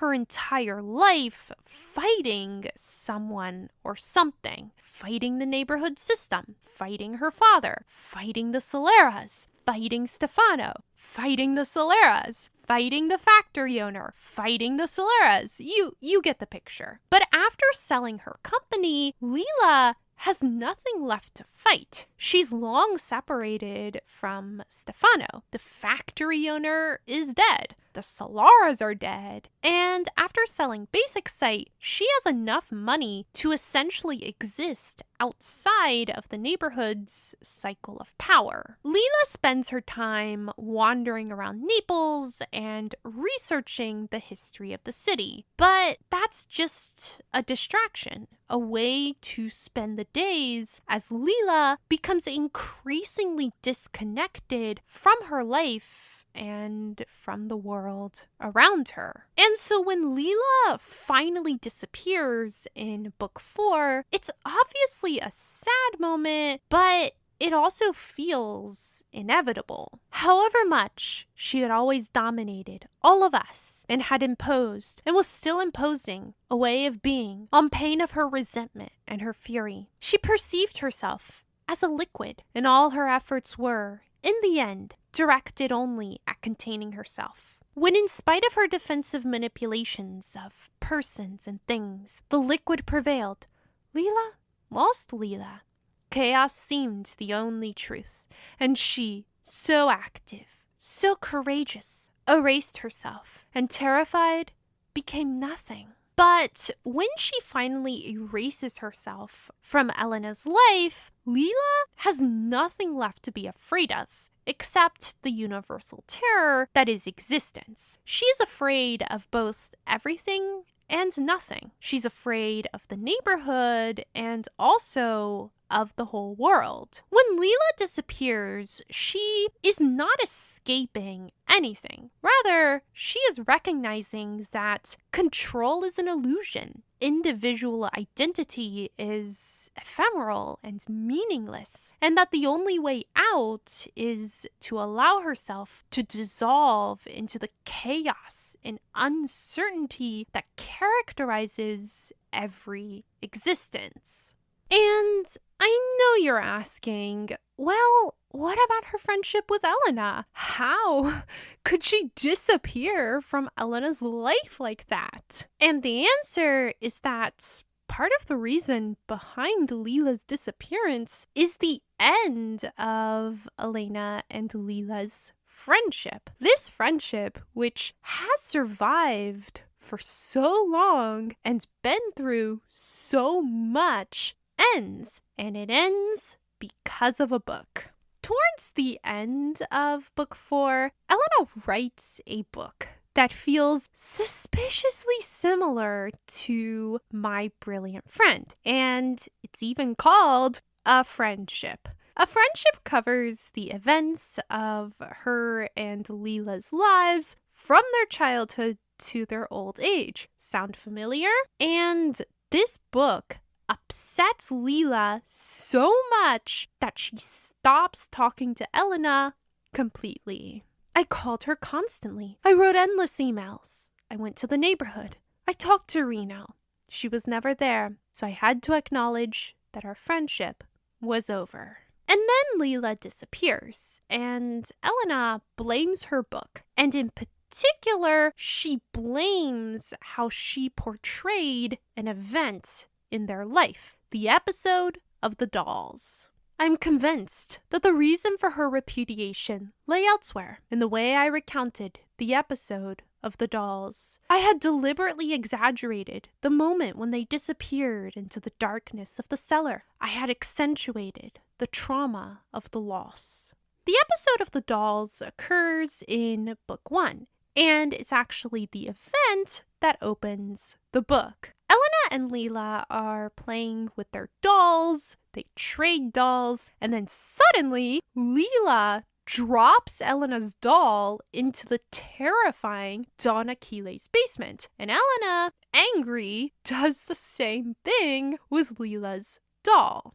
Obviously, now they want their dolls back. So they go into the basement, but they find nothing except junk. This leads Lila to tell Elena that Don Aquiles must have stolen them. And she says that they need to confront him in order to get their dolls back. They go to Don Aquiles' house and they demand that he give their dolls back. And because Don Aquiles assumes that one of his ill-behaved children is at fault, he gives Elena and Lila the money to buy new dolls, and that's basically the episode of the dolls. Elena assumes that Lila is upset because she has disproportionately amplified the trauma of losing the dolls. But then, in the closing pages of book 4, Lila sends Elena a gift. And what do you know? It's the dolls that they thought they had lost all those years ago. I cautiously opened one edge of the wrapping, and that was enough. Tina and Nu leapt out of memory even before I got them completely out of the newspaper. I immediately recognized the dolls that, one after the other, almost 6 decades earlier, had been thrown, mine by Lila, Lila's by me, into a cellar in the neighborhood. I looked around anxiously. I wanted Lila to emerge from stairway A or B, or from the deserted porter's room, thin, gray, her back bent. I expected that she would say in her usual mocking way, "Do you like this gift?" But it didn't happen, and I burst into tears. Here's what she had done. She had deceived me. She had dragged me wherever she wanted from the beginning of our friendship. All her lives, she had told a story of redemption that was hers, using my living body and my existence. Or maybe not. maybe those two dolls that had crossed more than half a century and had come all the way to Turin meant only that she was well and loved me, that she had broken her confines and finally intended to travel the world, by now no less small than hers, living in old age, according to a new truth, the life that in youth had been forbidden to her and that she had forbidden herself. I went up in my elevator. I shut myself in my apartment. I examined the two dolls carefully. I smelled the odor of mold. I arranged them against the spines of my books. Seeing how cheap and ugly they were, I felt confused. Unlike stories, real life, when it has passed, inclines toward obscurity, not clarity. I thought, now that Lila has let herself be seen so plainly, I must resign myself to not seeing her anymore. That's the end of the book, and also of the series. And logistically, this ending still kind of confuses me, because where the heck did these dolls come from after so many decades? Were they actually in the basement all this time, and the girls just didn't see them when they searched it as children? Did Lila lie about not finding the dolls? And did she actually, keep them all these years? But why would she do that? Honestly, I still have no idea how this happened, but on a thematic/symbolic level, this ending did make me realize that I never stopped to think about what the episode of the dolls actually meant in the first place. Before reading the end of the series, I had always thought about the episode of the dolls in a very superficial way. Like, oh, it's just a bonding scene that establishes that leader-follower dynamic. But clearly, if this is the sequence we're calling back to at the very end of the series, then there must be more to it than I initially thought. And sure enough, in rereading the episode of the dolls, there was this memorable moment that really stood out to me when Elena and Lila are going up the stairs to Don Aquile's apartment. At the 4th floor, Lila did something unexpected. She stopped to wait for me, and when I reached her, she gave me her hand. This gesture changed everything between us forever.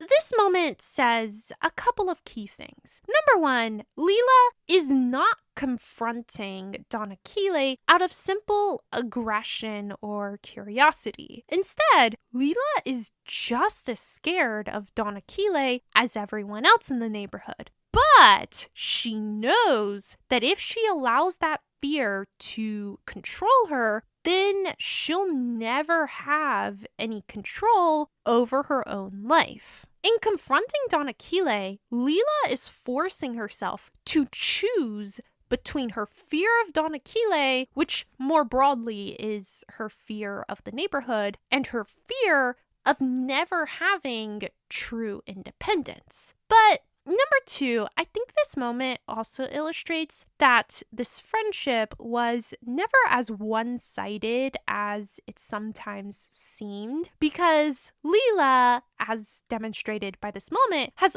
always needed Elena to help her confront her fears and survive the neighborhood. And then after Lila disappears, she sends Elena the dolls. And while you could read a lot of different things into this action, I feel like Lila is acknowledging that she and Elena both have this tendency to view the world as either good or bad. And since their childhood had more than its fair share of darkness, she and Elena have spent their adulthoods running from those memories, running from the influences of their childhoods. But by the end of the series, Lila has lived a long time. She knows that the neighborhood was really never better or worse than the rest of the world. And by giving the dolls back to Elena, she is giving Elena permission to see their childhood in its nuanced entirety, both good and bad. I think Lila is also saying that she's made her peace with the past and she's ready to let it go, but that she can't do that without also letting go of Elena. But she gave Elena the dolls, representing that even in disappearing, she leaves a part of herself behind with Elena because the bond between them can never really be broken, no matter the time or space between them. Part 3. Who wrote My Brilliant Friend?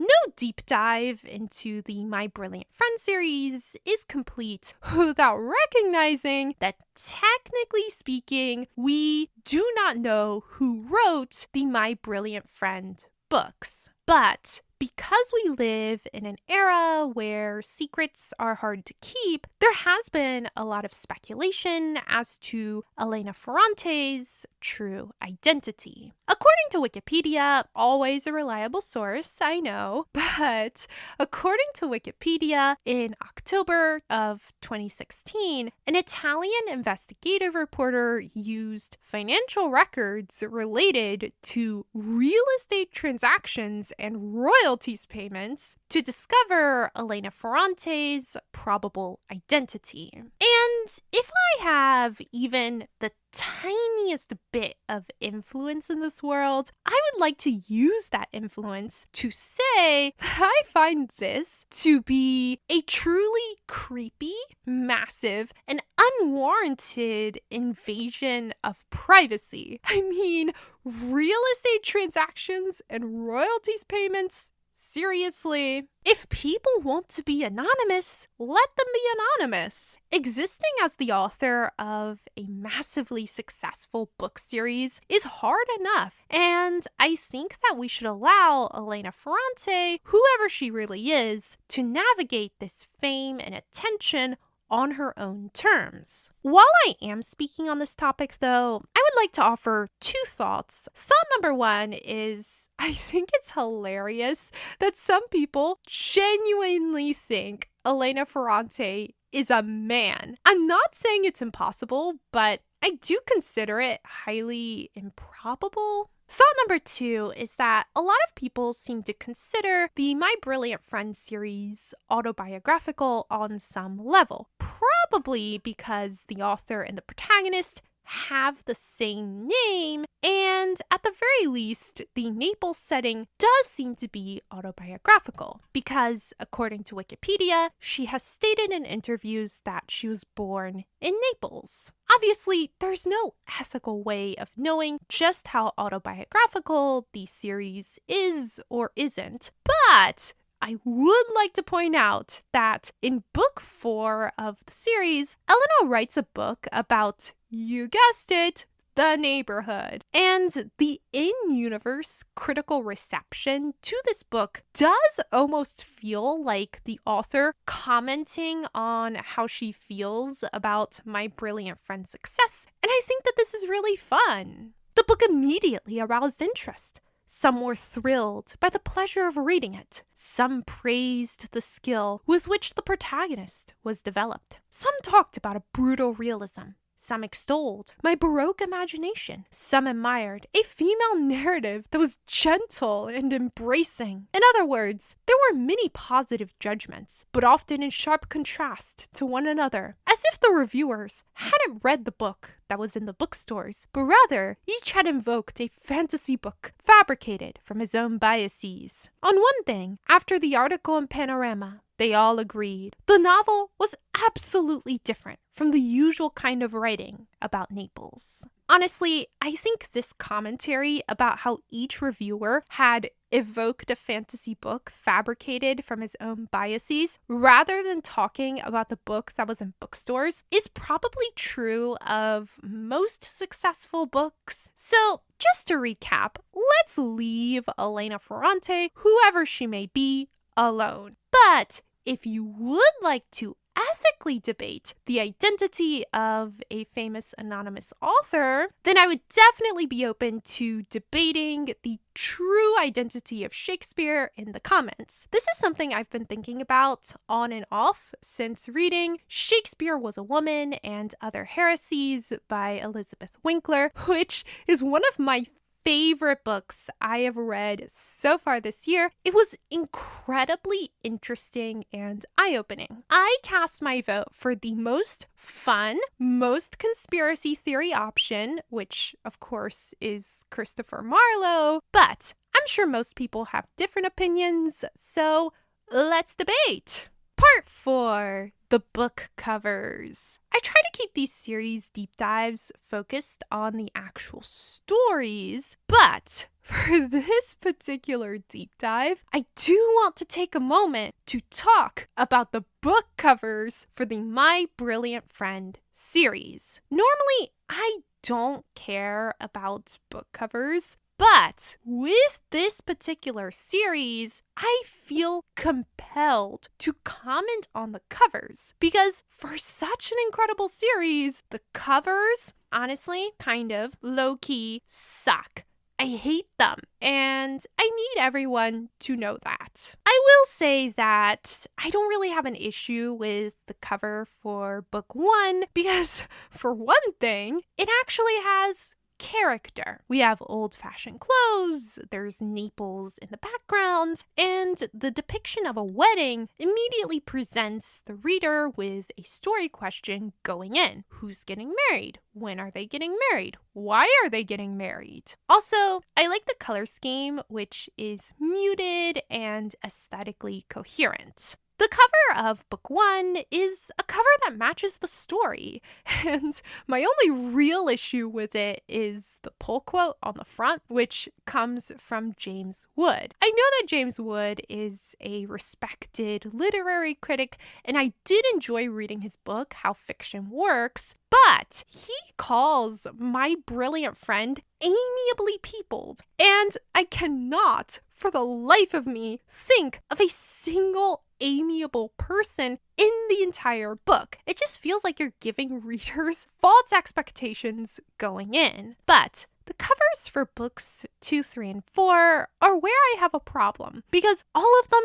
genuinely look like the cover designer took a stock photo and slapped the title and author name onto it. At least for book 2, The Story of a New Name, they did adjust the color grading so that it looks aesthetically pleasing, but the covers for books 3 and 4 feel so incredibly low effort and just random. I mean, take the cover for book 3. This cover feels completely disconnected from the story. It feels like the cover designer was like, well, Elena has at least one daughter in this book, and there is a scene where she goes to the beach. So let's go with the stock photo of some random woman who looks nothing like Elena holding a little girl at an unidentifiable beach. I mean, this book series literally takes place in Naples, a famously picturesque city. And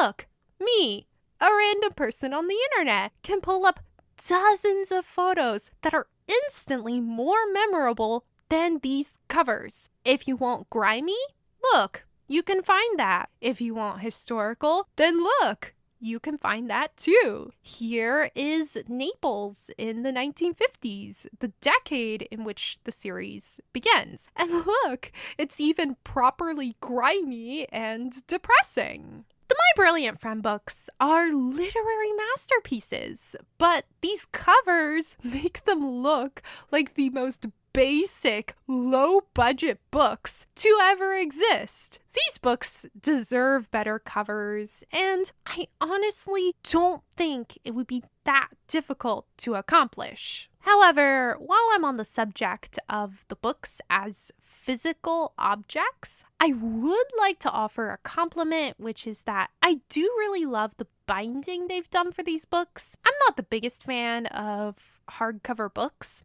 Controversial, I know. But paperbacks also tend not to have the best binding.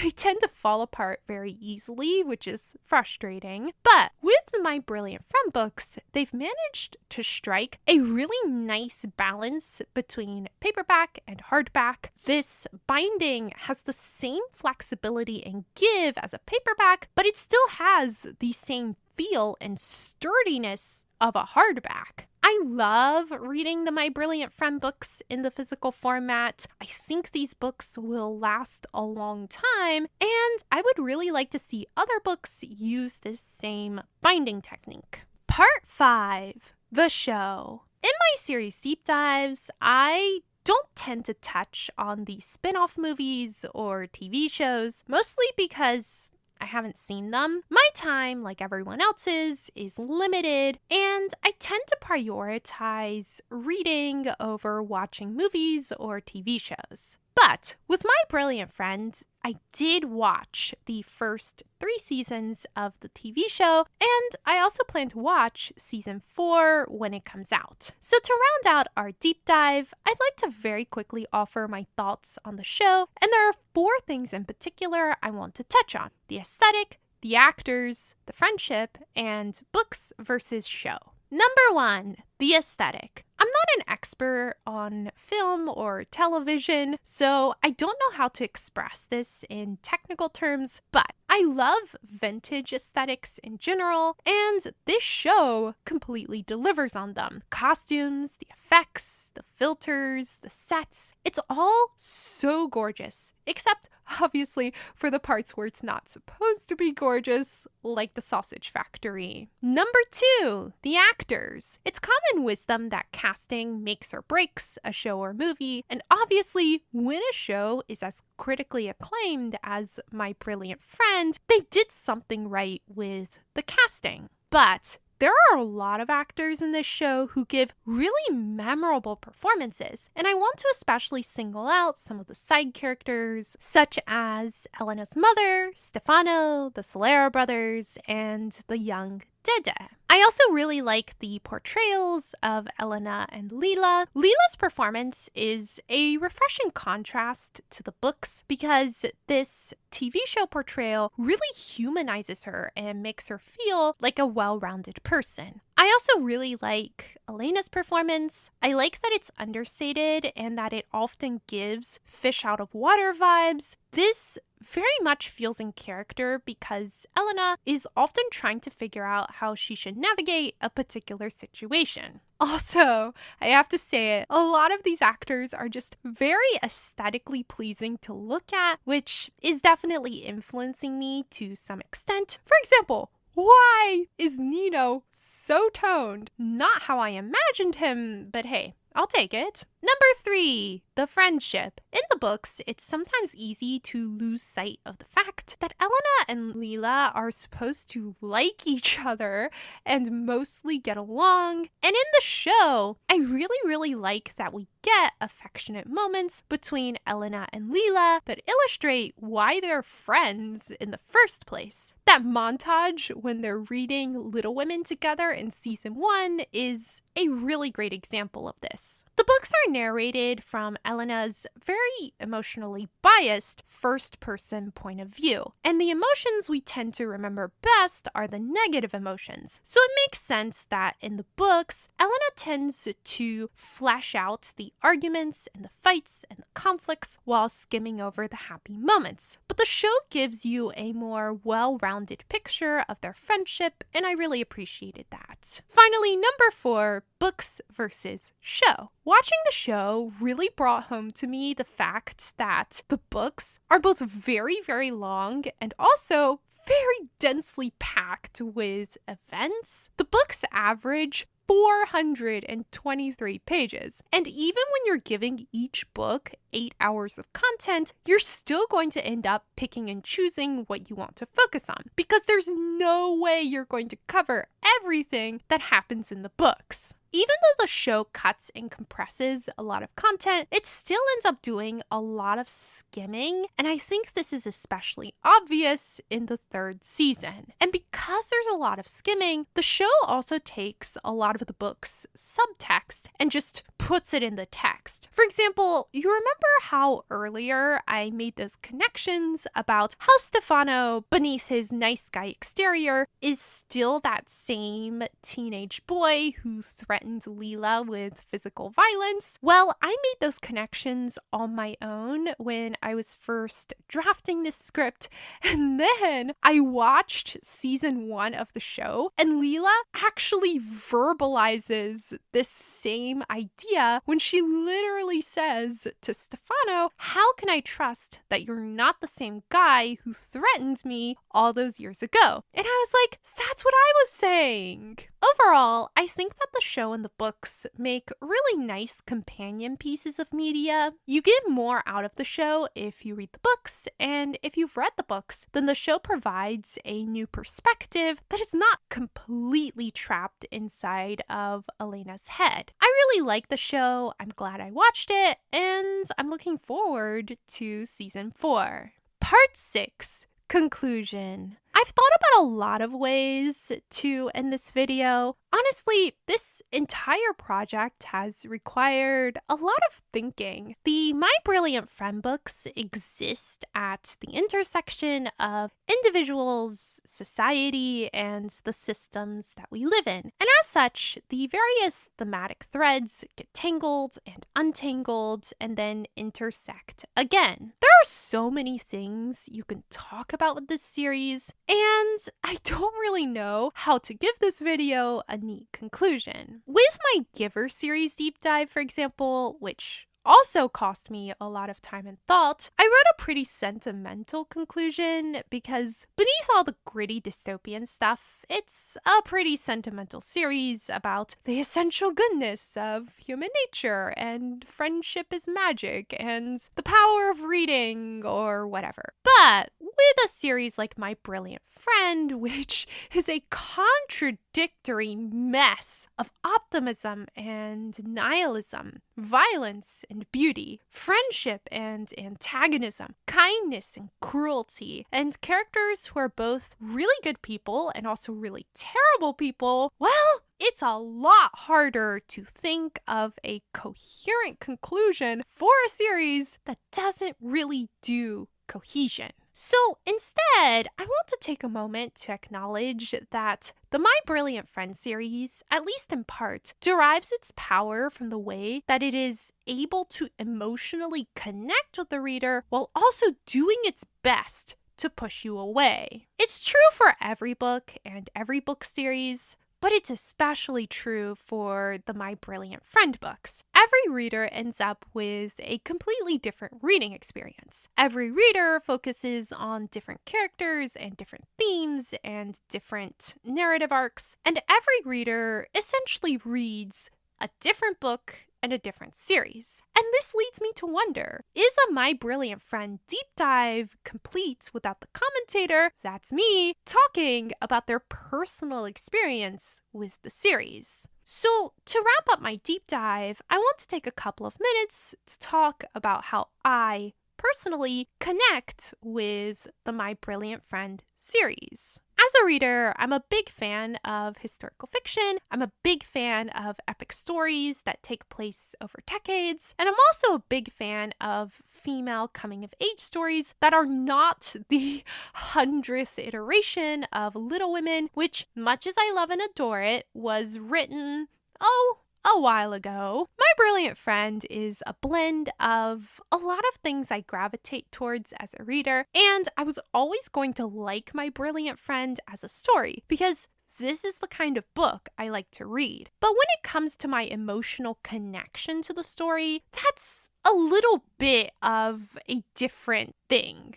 There are so many things you can say about Elena and Lila's friendship and also about Elena and Lila as people. In this analysis, I've primarily focused on a more objective perspective when discussing the trajectory of their friendship and of their lives, but in doing so, I also feel like I have given Elena, Lila, and their friendship more grace than most people would. Elena and Lila are at times immensely frustrating characters to read about because, well, they are not always good people who make good life decisions. Lila, for example, has a bad habit of lashing out violently, both verbally and physically, at the people around her. And she also tends to shut people out, especially when they care about her and only want to help her. Lila, as we've discussed, generally views the world as a system rather than as a collection of individuals, which often leads her to disregard the feelings of people she allegedly cares about. But I'm still not sure that's a good enough excuse for getting involved with Nino, even when she knew that Elena had always had feelings for him. Lila had to know how much that would hurt Elena, and yet she proceeds very openly with that relationship, which just feels cruel. But at least Lila tends to be a straightforward person, while Elena, beneath her mask of being an understanding, supportive, and kind-hearted person, is often hiding truly reprehensible thoughts and impulses. For example, I do support her decision to leave Pietro, but the way she treated her family during her affair with Nino was downright reprehensible. She obviously betrayed Pietro's trust, she lies to him, she gaslights him, she hurts her children by just abandoning them. And in general, during this time period, she is just very, very difficult to sympathize with. Elena also has this annoying tendency to expect people to extend her the grace that she refuses to extend to others. For example, during her middle and high school years, Elena is constantly complaining that Lila is acting distant. Lila shuts her out. Lila prefers to hang out with other people. And she just has very little sympathy for the fact that obviously Lila is trying not to take out her jealousy and resentment that Lila gets to continue her education and she does not. But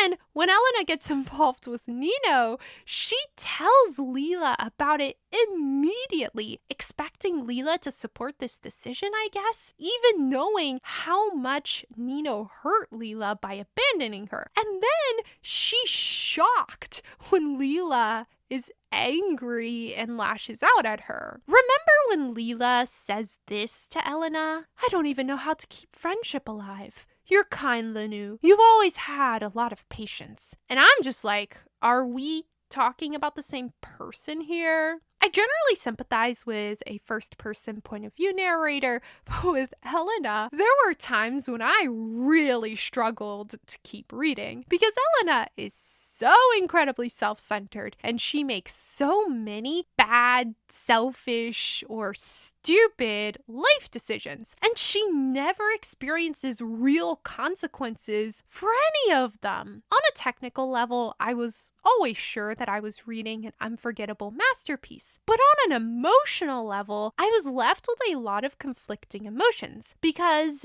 to bring back a recurring theme in this conclusion, this is intentionally not an emotionally cohesive or coherent series. But in making this video, I've spent a lot of time with the My Brilliant Friend series, and what I keep coming back to is this quote right here. Become. It was a verb that had always obsessed me, but I realized it for the first time only in that situation. I wanted to become, even though I had never known what. And I had become, that was certain, but without an object, without a real passion, without a determined ambition. I had wanted to become something, here was the point, only because I was afraid that Lila would become someone and I would stay behind. My becoming was a becoming in her wake. I had to start again to become, but for myself, as an adult, outside of her. For a long time, I saw this quote as simply another example of Elena and Lila's codependence, and on one level, it is. But on another level, I think this is one of the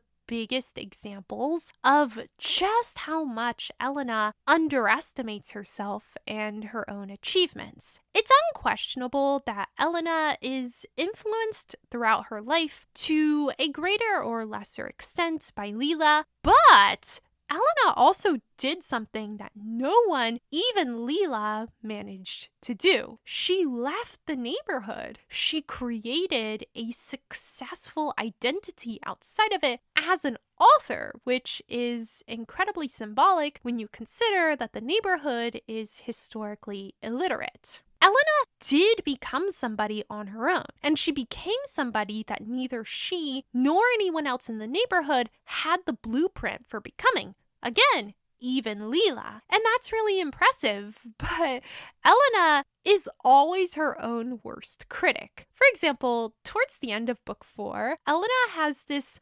recurring fear that Lila is writing a book that will magically be so good that it will retroactively completely destroy Elena's career as an author. Occasionally, I took down one of my volumes, read a few pages, felt its fragility. My old uncertainties gained strength. I increasingly doubted the quality of my works. Lila's hypothetical text, in parallel, assumed an unforeseen value. I was surprised to ask myself, and if sooner or later a story much better than mine emerges from her files? If I have never, in fact, written a memorable novel, and she on the other hand, has been writing and rewriting one for years? In that case, her book would become, even only for me, the proof of my failure, and reading it, I would understand how I should have written, but had been unable to. My image as a writer who had emerged from a blighted place and gained success, esteem, would reveal its insubstantiality. My entire life would be reduced merely to a petty battle to change my social class.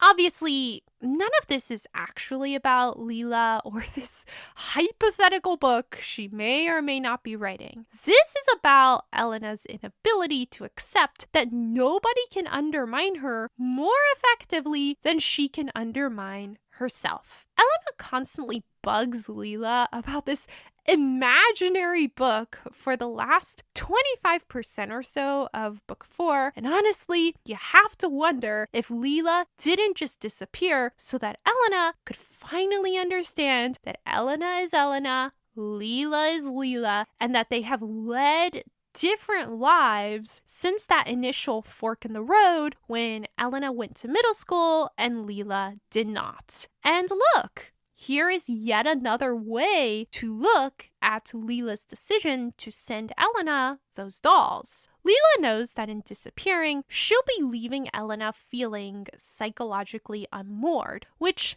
maybe is what they've needed all along. Lila knows that she and Elena have to go their separate ways to finally establish their identities as, different people. But the dolls are a way of saying that the Elena and the Lila who saw so much of themselves in each other that they struggled to conceive of themselves as separate people even into their old age, that Elena and that Lila don't and shouldn't exist anymore outside of their memories. But in the form of the dolls, they'll always be together. And that's one of the recurring themes in the My Brilliant Friend series. People can be important to you, and yet there can come a time when, for the good of everyone involved, you have to let go. Elena lets go of Nino. Lila lets go of the neighborhood. Elena lets go of her children. And Lila lets go of Elena. The My Brilliant Friend series feels emotionally chaotic because it is a representation of life, and life is chaotic. Life is about imperfectly perfect friendships. It's about surviving bad or questionable life choices. And most of all, it's about learning to let go. And that is everything I have to say about the My Brilliant Friend series. This has been the 2 a.m. Book Review Club. Thanks so much for joining me, and I will be back soon with another video. Until then, have a great day and happy book travels.